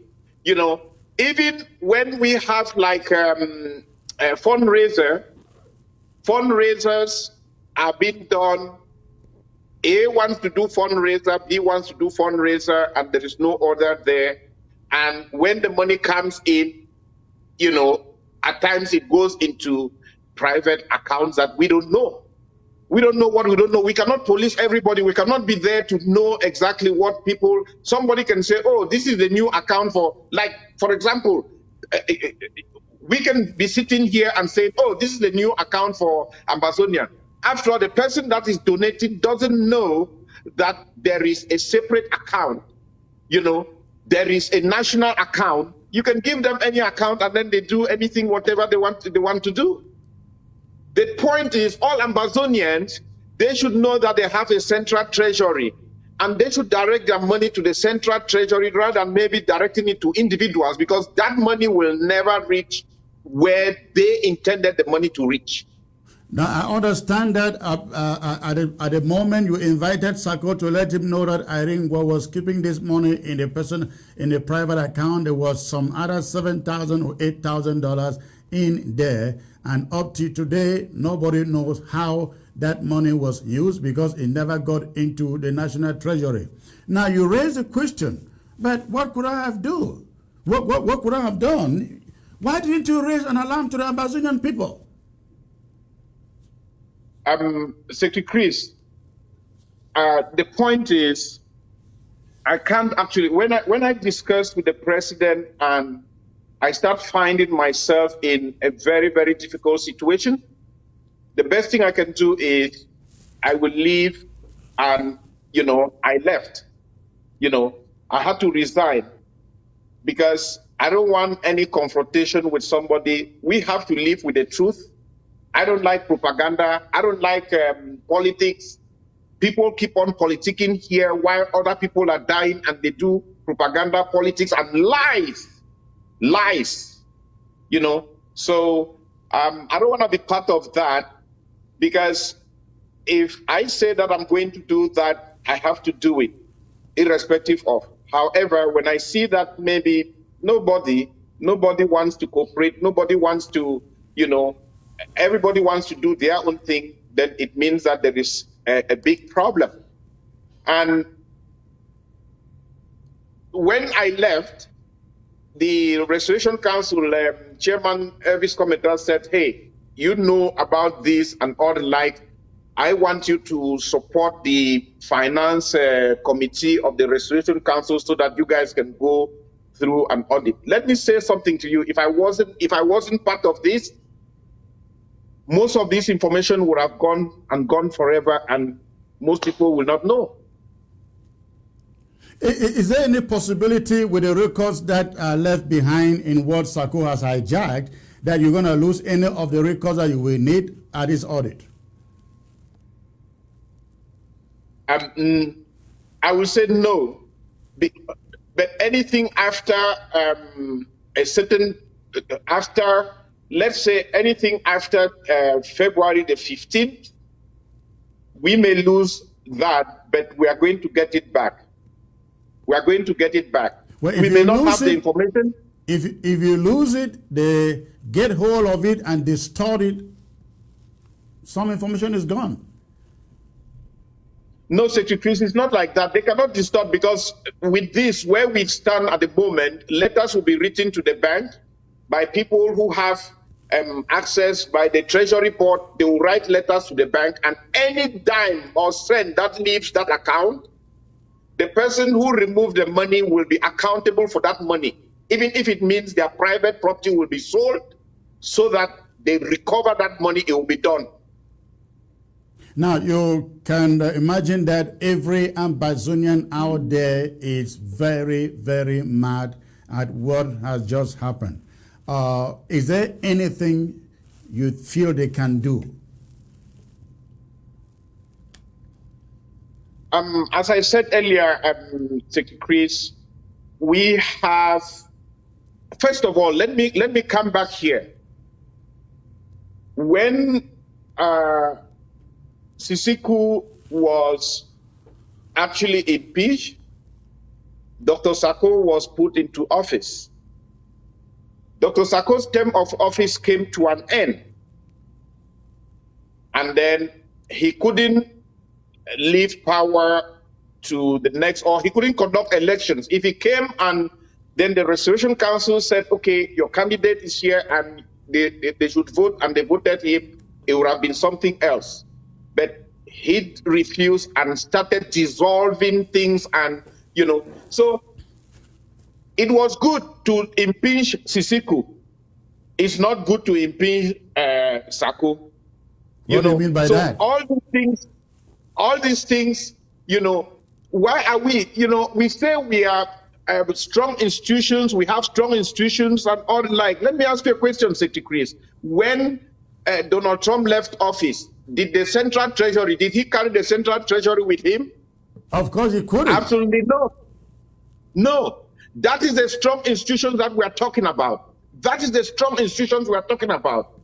You know, you are there because Ambazonian people say you should be there. The same Restoration Council that actually brought you in, sworn you in, you now turn around and say you dissolved them. You know? So this is not fair. We have Comrade Iya Marianta, and we want all Ambazonians to support her so that she can bring us, she can unite us. We should move to another level. As you see, we need new blood, we need new people, we need the youths so that they can come together and let's move this thing forward. We should not stay where we are, because where we are, even the next 10, 15, 20 years, we'll still be there. We need new people to bring in new ideas. Now, I have a problem though. Every one of you come here and invoke secrecy, they classify it, and you cannot talk about these bank accounts that you know. You cannot talk about these monies that you know, because an audit is coming, the Restoration Council is doing some work. Will Ambazonians ever get to know exactly who was being paid here and for what? Because if you at the Treasury couldn't get to know about it, how should Ambazonians know about it? Well, Secretary Chris, the thing, that is why I said people will be invited to, and questions will be asked, and they will explain their positions, you know, what they did with the money. After that, an audit report, there is no secrecy here, an audit report will be issued. And depending on what Ambazonians they want, if they want a commission of inquiry, they will create a commission of inquiry where the commission of inquiry will actually come up with a report, the name of the person, what they did with the money, where they spent the money, how much, and everything. That is a different level, you know. So for the audit, I think you can see the audit reports are a little bit structured in a very different way. You are not going to release like, you release things in not individual, give information about individual, but you will give information that is like a global number, like a big picture number. You will not go to start saying, okay, expenses, secretaries had this amount or something. You can just say communication, which will be secretaries, Comfort, Dr. Ngwabe and everybody, they will be there, So they will just say communication, this amount, will not release that. But if Ambazonians are very worried, then they can create a commission of inquiry to inquire what was done with the various projects, the amount of money, who received what, and that is also an option. Is there anything Ambazonians can do as individuals? I mean, their money, $150,000 over that amount, is hanging somewhere, and Sako is about to snatch it. In fact, I learned that you already paid pay his new range for 3 months, and paid No, Secretary. When the Restoration Council said all the accounts are frozen, they freeze the accounts. Nothing was coming through, and I think that was one of the biggest. But there was money there, over 150,000, correct? Correct. No, nothing. No expenses were going, but money was coming in. So I think that was a motivation that, okay, there's money, and the Restoration Council has frozen the account, and I'm unable to, they are unable to pay my stipend. Now I have to do something. And like Dr. Common Sense, he will do something, but I think most of the time in a very negative way. So, but what I'm saying is, it's been a number of days now that the bank account has been under their control. Yes. And as I learned, he is moving out of his current apartment and is paying 2 months, 2 months to cut off the lease. He has also paid another 3 months in his for his new location. Where is that money coming from? Don't you think it's coming from 150,000? Secretary's history is repeating itself. When we heard from the video or the audio of Comrade Sebastian Mbariku saying that they actually had to cut the credit card because of the spending attitude and the way Dr. Sako was spending money, So now they have access to the account, and they've gone for a spending spree. But however, Ambazonians should not bother too much. The money will come back. Whatever they are doing, the money gonna come back. Anybody who is involved in this has to pay the money back. Even if Dr. Sako spends the money, because now he will be using other people to sign certain things, and then the money is being taken out from the Central Treasury. So anybody who is signing any document on behalf of Dr. Sako, be very, very sure you are going to pay back that money, and he will enjoy the money and you pay it. Yeah. There is no way you can use Ambazonian money without authorization. There is no way you can actually have an audit going on and then somebody will dissolve everything because they know that the current treasurer is actually supporting the auditors with evidence so that they should be able to come out with audit evidence and what actually the money was used for. So if you are working with Dr. Sako, be very careful. All right. Let's do this, please. Give me a few more minutes. Just stay put in there, and I will open the phone lines. I believe a number of people out there may want to ask you some questions. So I'm going to open the phone lines, I'm going to open the phone lines and have Ambazonians out there call with any question that they may have for you. So, ladies and gentlemen, the phone line is open. Let me see. Wow, let me get, who is this? This was quick. Hello. Hello. Hello, Secretary. Hello, Secretary. Hello, sir. Where are you calling from, sir? I'm calling from Memphis, Tennessee. Memphis, Tennessee. All right. And what is your question or your contribution, sir? Yeah, your monologue got me shocked that Sako got access to the Treasury.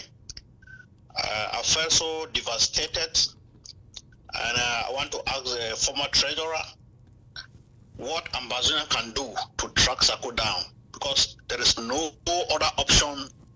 There's no other option. It is painful that we have been assured that the Treasury was in the hands of the Restoration Council, and today you are breaking our hearts with the fact that he seized the Treasury and removed signatories.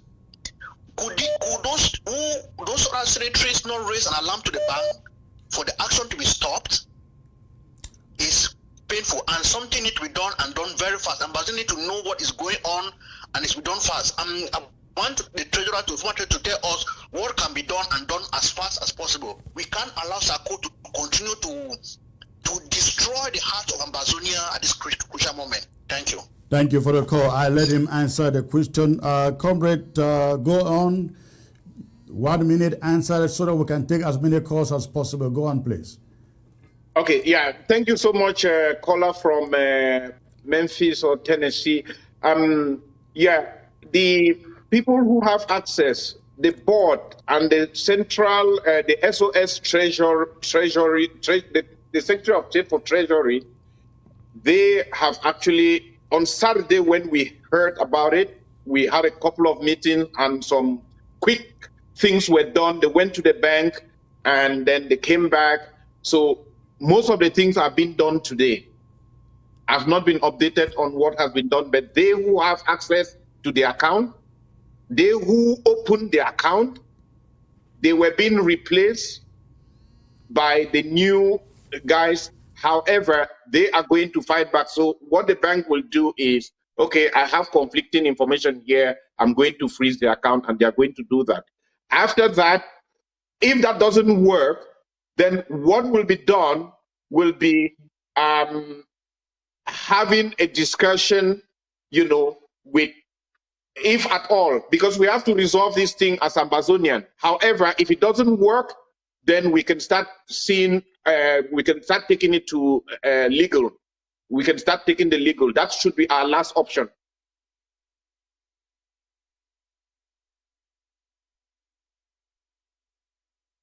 Secretary.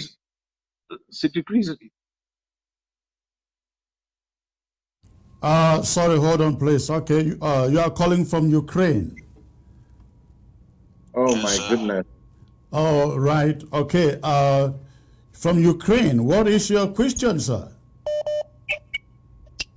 Just a quick one, sir. I would like to ask a question.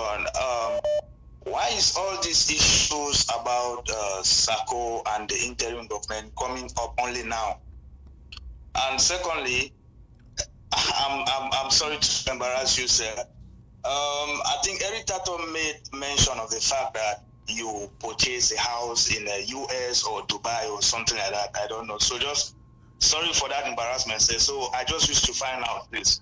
Is it a crime to have a house, to buy a house anywhere in the world? No, sir, no, sir. All right. So if I buy a house in Dubai or in the US or anywhere else, I'm just using somebody's money, right? By the way, I didn't buy a house anywhere in Dubai. Okay. Thank you. I will let. Okay, your second question is why now? Why now? Why now is because there is time for everything. Some of these things, as you heard from the Comptroller General, they just didn't know what to do. But thank God the moment came and now they are talking about it. Thank you for the call. Let's get to the next caller. Secretary Chris, my regards to the guy in Ukraine. Hello. Hello, Secretary Chris. Hello, good evening, sir. South Africa, correct? Yes, you're speaking to me, Anya Awa. All right, go ahead. Ask the question quickly so we can get to other callers, please. Okay. My concern here is the Ambazonia Foundation thing. I thought that is under the courtesy of the interim government. And the Restoration Council that put Sako in place has removed Sako. Wasn't it a rational decision for the newly elected president to have constituted a new leadership of the Ambazonia Foundation to take over the funds of at the National Treasury? Why is it that we are unable to take control of that? Because I thought that is the right thing to do. Well, you know that the new president was only inaugurated 2 days ago. If anything could have been done, that should have been done by the Restoration Council. But remember, the Restoration Council had frozen the accounts and put them under audit. So I think they did what they thought they could. I don't think they ever imagined Sako was going to do what he did. No, I get you quite right. I am saying this is my point. Instead of us running around Sako to get him to surrender the accounts, I think the right thing is for the new president to put in a new leadership and let it take charge of that and resolve the matter with the bank, because these people must step from government to run the foundation. I have no doubt she will do just that, and in fact, she is on top of it as we speak. Thank you. All right. Let's get to the next caller here. Let's get the first caller from Ground Zero. Hello. Hello, can you turn down the volume of your television, please? And focus on the phone. All right, where are you calling from, sir? I'm calling from Ground Zero. Where on Ground Zero? Which county? Meme County. Okay, thank you. And what is your question or contribution, briefly? Yes, I just want to congratulate you people for the show, and also want to comment the fact that the news that the former president has taken over the Treasury is really devastating. But they say in every dark cloud is a silver lining. I believe the new president should leave the issue of the Treasury with the Restoration Council and try to constitute something new wherein people can do their contribution to prosecute the struggle. Because what the former president wants is that there should be constantly this fight between him and the interim government that would derail the focus on Ground Zero and the focus on prosecuting the war. So I believe the president and you people should come out with something new, maybe a new treasury. Just to cut you short so we can give the opportunity to others, I just want to let you know already there is something in the making. If it is not already there yet, there is something in the making. The situation is being arrested, and I guess when we finally take over, take these accounts back, they probably will not be in the same place where they are now. So I just want you to know that. Thank you for the call, sir. Secretary Chris. Okay, thank you. Secretary Chris. All right. Secretary Chris. Let's get to the next caller here. Ground Zero. Secretary Chris. Hello. Hello. Hello. Good afternoon, sir. Good afternoon, sir. Where are you calling from? From Bamenda. Okay. What is your question, briefly? Yeah, not a question actually. I heard mention of Pastor Commando, they're acting in league with Dr. Sako. Let me send a message to Pastor Commando. In fact, it's a pity to call him Pastor Commando because there's nothing pastor about him. Anyway, if Pastor Commando does not relinquish his support for Dr. Sako, a lot of his crimes, then Bamenda will be exposed. He lives in Mola. He did a lot of atrocities in the name of pastor. What did he do? I'm not going to spill the things now, but if he doesn't come out clean and relinquish his support for Dr. Sako, I will come out and expose him. But then those deals where he used orphans to make money in the name of, where he used orphans to solicit funds from people in the name of helping them, but never help them. That's just the tip of the iceberg. So let him. They are playing with lava. He is Sako and they're playing with lava. I'm telling you the truth. As for Sako, well, I am convinced that Amazonas in the US will take care of Sako. But Sako, all of those criminals, we are waiting on a year in round zero. We are waiting for them. All right. They will ever born criminals, demons, gain the world and lose their souls. That's what those demons are. All right. Thank you, sir. Thank you for the call. All right. So many people trying to get across. Let's see who is here. This is Ground Zero still. Good. Hello. Hello. Okay. When you call, you have to be ready to answer the phone. Let's get to Ground Zero again. Hello.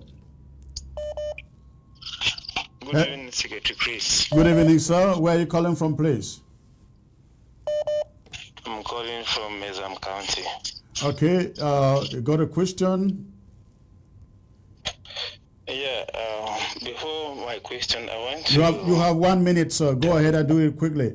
Yeah, thank you. I want to talk to, especially to Pastor Commando. Oh, Pastor Commando, okay. They're releasing Holy Ghost fire to burn you people down. It's funny for a man of God to be saying so. Okay, my question is this.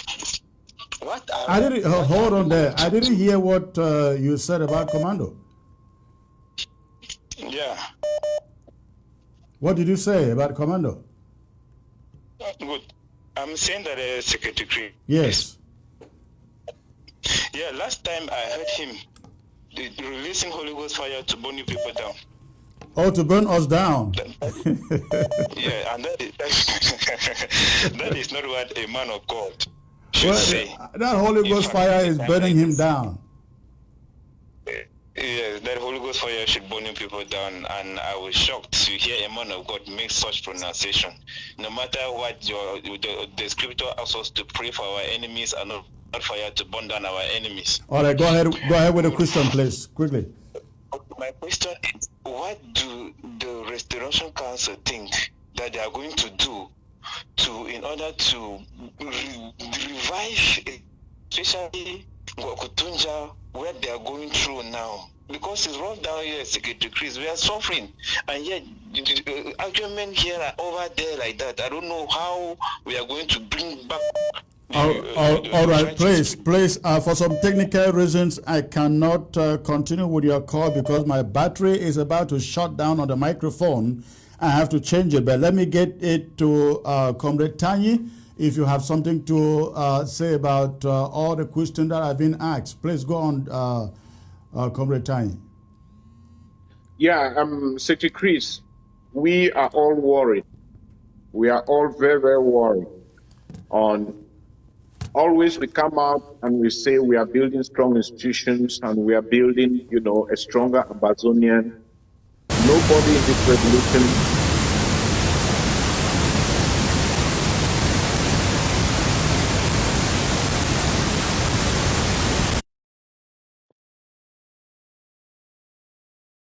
Hello, Secretary Chris. Anyways, so as I was saying, that nobody in this revolution is more Amazonian than another.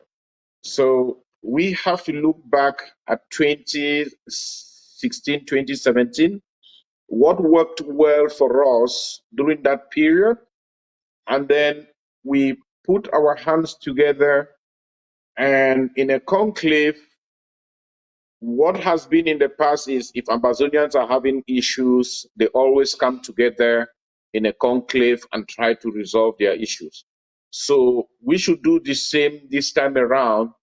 Get to a conclave, the Restoration Council, they will be organizing a conclave. Get to a conclave, try to see how we can resolve our issues. And when we unite, we're going to go to Boya as fast as possible. All these things that we are doing in silos, you know, it is a little bit disturbing because at the end of the day, in 2016, 17, all our grandmas, all villages, every town, city, they were all interested in this revolution. However, today, if you go to some cities, some villages, you will see that, you know, they are no more interested. We have to stop all the kidnapping, paying ransom. We should not do that. We shouldn't do that. That is, the restoration forces should not do that. What they have to do is for them to secure our people. They should secure our people. They should not go around harassing them. You know, because if they do that and then our people are not happy with them, they will actually show their hiding places and everything. So they should be their friends. They should be giving them some food. You know, the population will be helping them while they have the objective of restoring the independence of Southern Cameroon. You know, so we should be supporting them. We should be supporting them. As Secretary Chris said earlier, is because what they are doing, they said, is because they don't have anything that is coming. They don't have any money. You know, any money that comes in, we should support them. And they should stop doing that. They should stop kidnapping. That is not part of the revolution. In 2016, 17, we didn't have kidnapping. Where is the kidnapping coming? This is a war, and this war is for us to have our independence. It's not for us to be fighting amongst ourselves. It's not a war for money that, okay, I want to make as much money as possible. No. We didn't come together because of money. We came together because we're marginalized. All right. Comrade, let's get to this other caller here. Hello. Hello, Chris. Good evening. Good evening, sir. Where are you calling from, please? I'm calling from the Meme County, please, Kumba. Kumba. Okay. All right. What is your contribution, sir?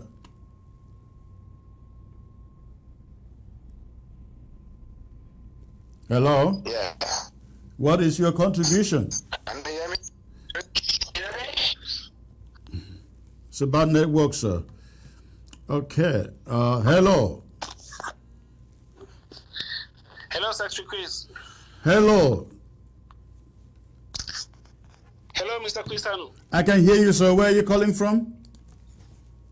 I'm calling from Germany. I'm Hold the Basil. line. Okay, sir. What is your contribution? Yeah, Mr. Cristiano, my contribution is this. This thing that we are seeing about Sako, it's something that has been said since. You understand? It's something that. Before I talk, I want to let you know that I'm not really part of the interim government. I don't really support the interim government. So I don't know if you would like to let me talk. Yeah, go on.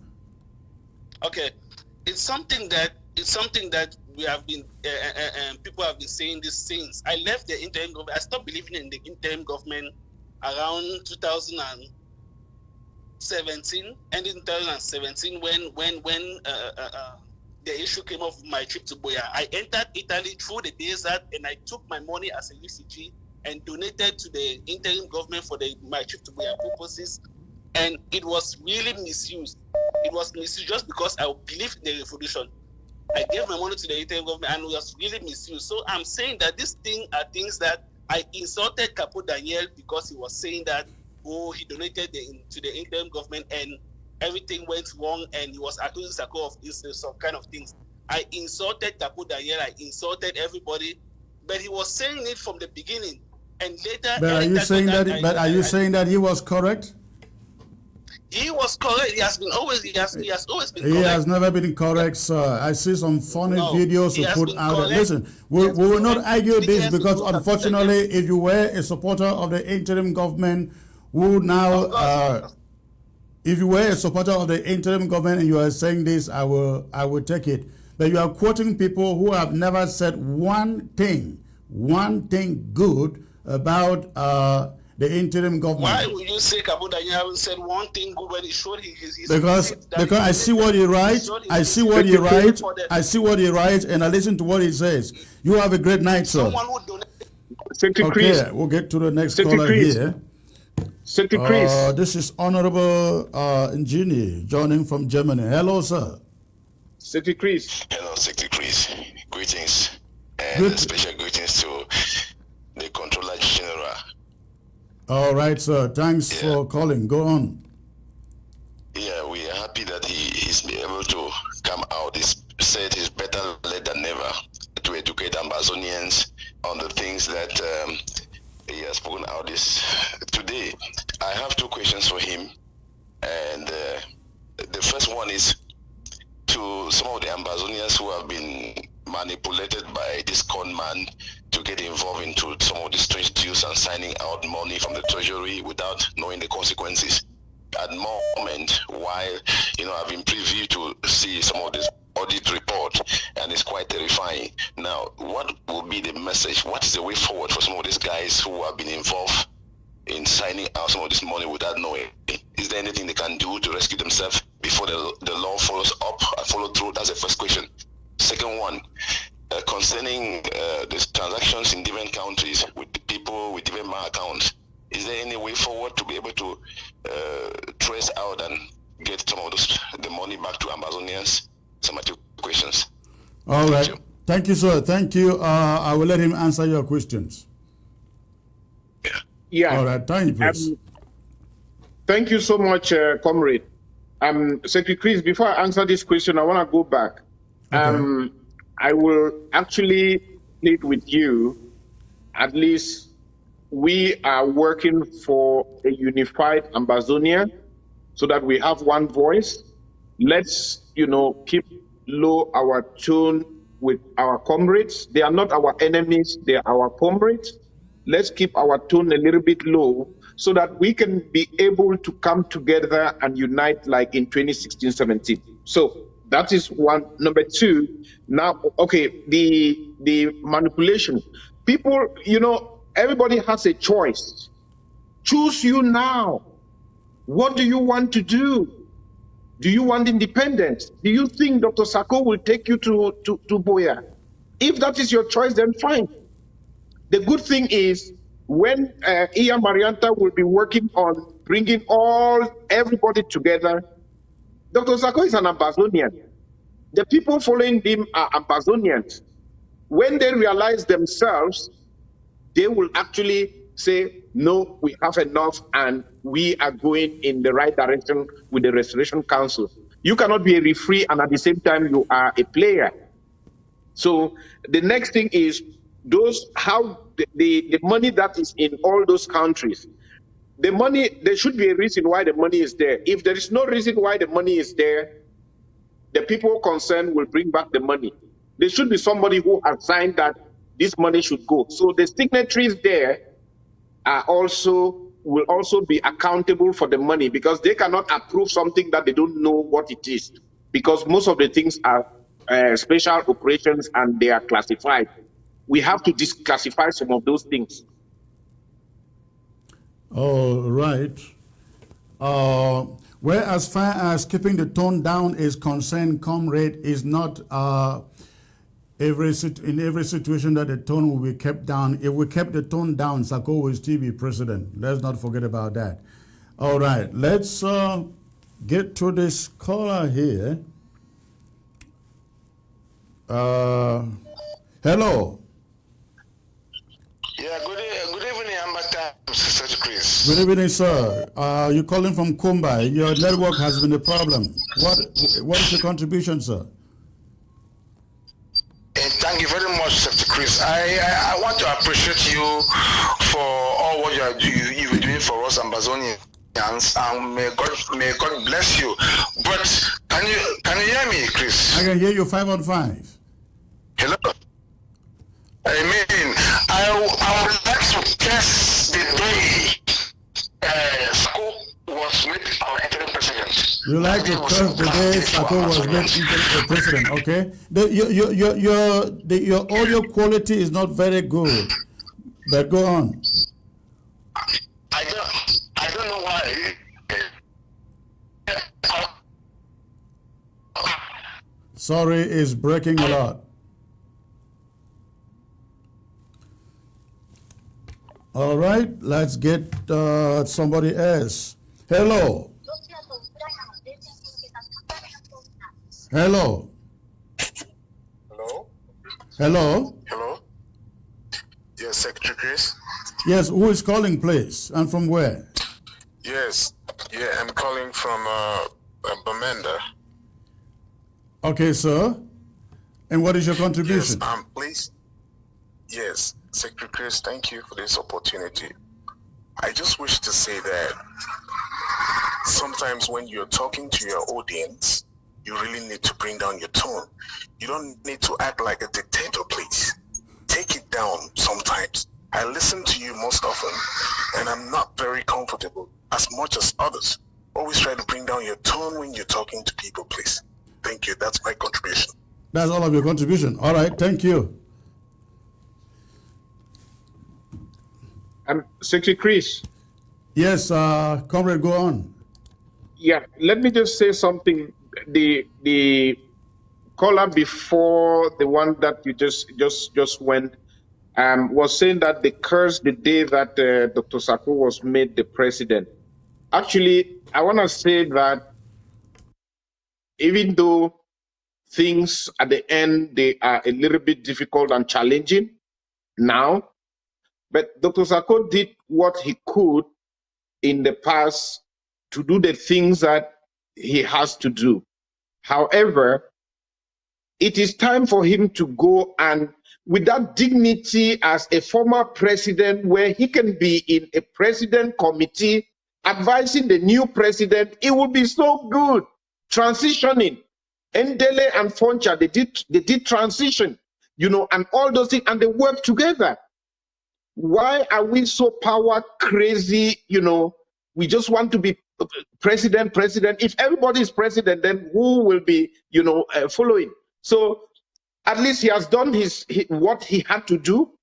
We need to move to another level, and he cannot take us there. So some other person will take us there. That is simple. Thank you.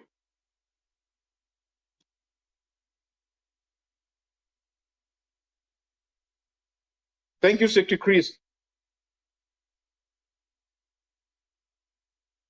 Your volume. Okay, calling from Germany. Okay, what is your contribution, sir?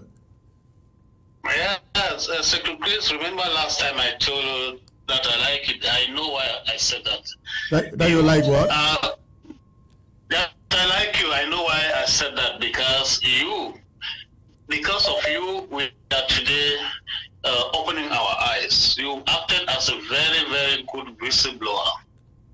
I'm talking in relationship, in relation to your guest today on the panel, because it breaks our heart that there's somebody who sits somewhere, very, very important position, and things are not going on very well, and he cannot blow the whistle to the Ambazonia people, and today he's talking over your network.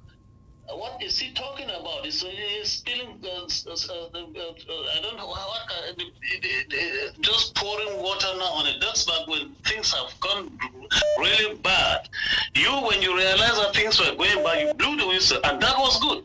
And that's why we like you very much. You don't take nonsense. You tell the people the right thing at the right time. Instead of sitting there and wasting your time and things are going bad.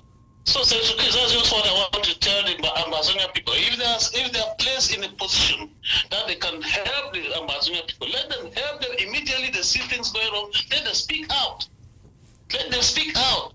Huh? All right. You are the loser. You are the loser to abandon. You don't abandon. Right. Okay, so good night. That's just all I wanted to contribute. All right. Thank you.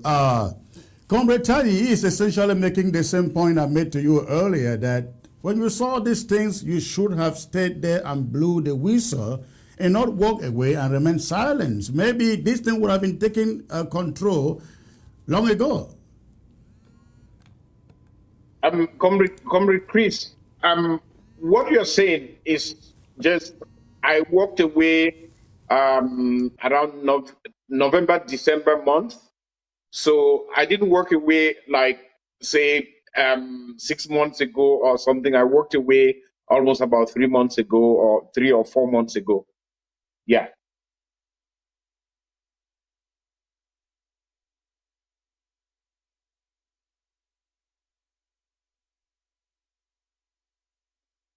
Your volume.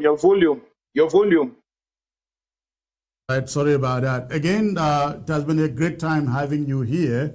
I hope that when all is said and done and the auditing done, that you will be finally back here with other members of the Treasury Board to disclose to Ambazonia who was taking out these funds and where exactly the funds were going to. Yes, you want to say something? Go on.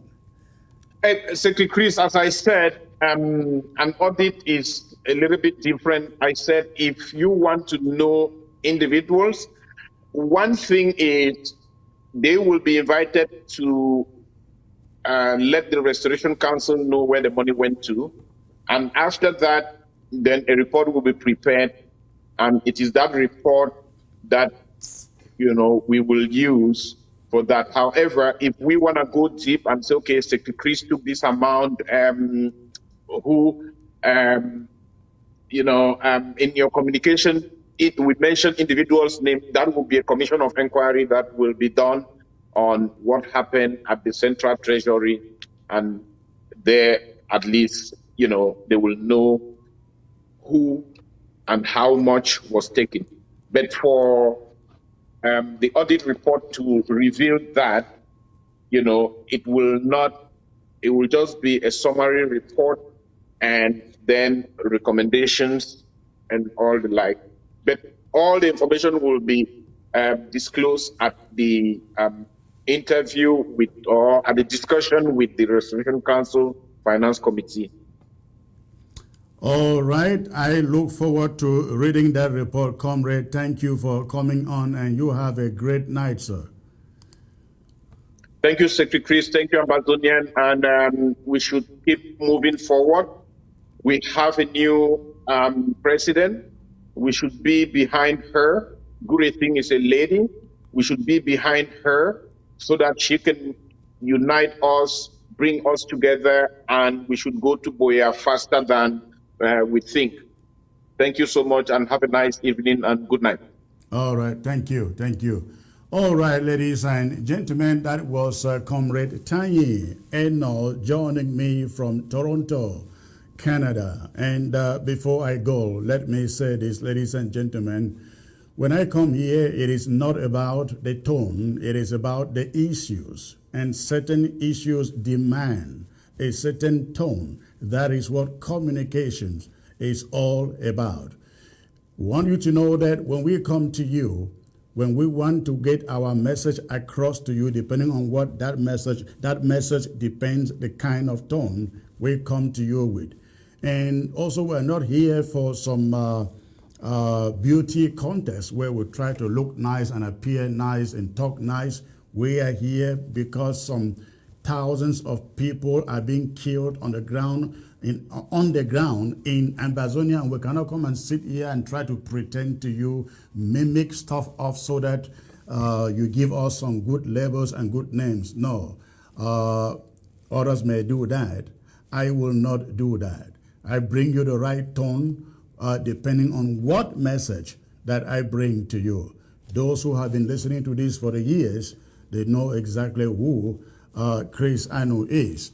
Ladies and gentlemen, I'd like to thank you for tuning in on Wednesday.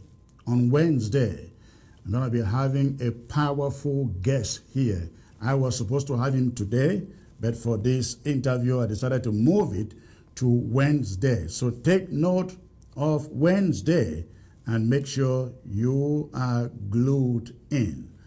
Make sure you are glued in. For more about ABS, log on to the website absafricatv.com. absafricatv.com. You will get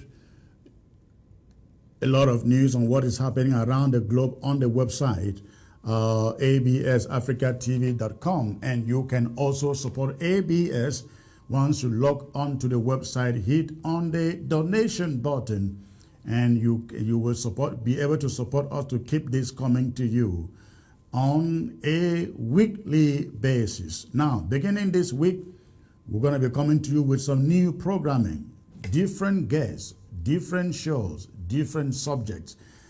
Ladies and gentlemen, it can only get better. Again, thank you for tuning in. God bless you all. See you on Wednesday.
La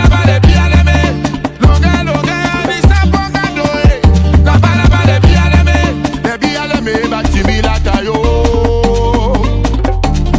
Debi ala me bati mi lata oh my. Go to the west and go to the north. Everybody needs some real good friend. Give me love and take some love. Everybody needs some real good friend. Eshwage, eshwage.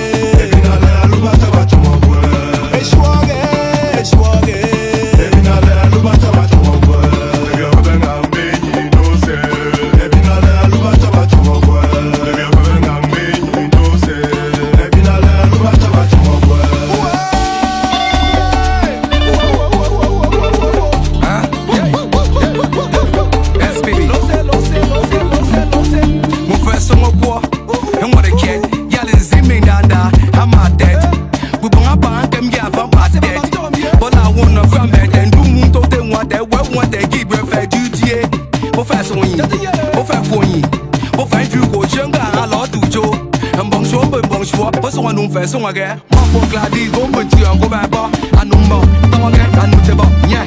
That's some fidelis go to your go by bar. You know, say Jesus no be black man. Eshwage, eshwage.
Okay, we'll take another shot.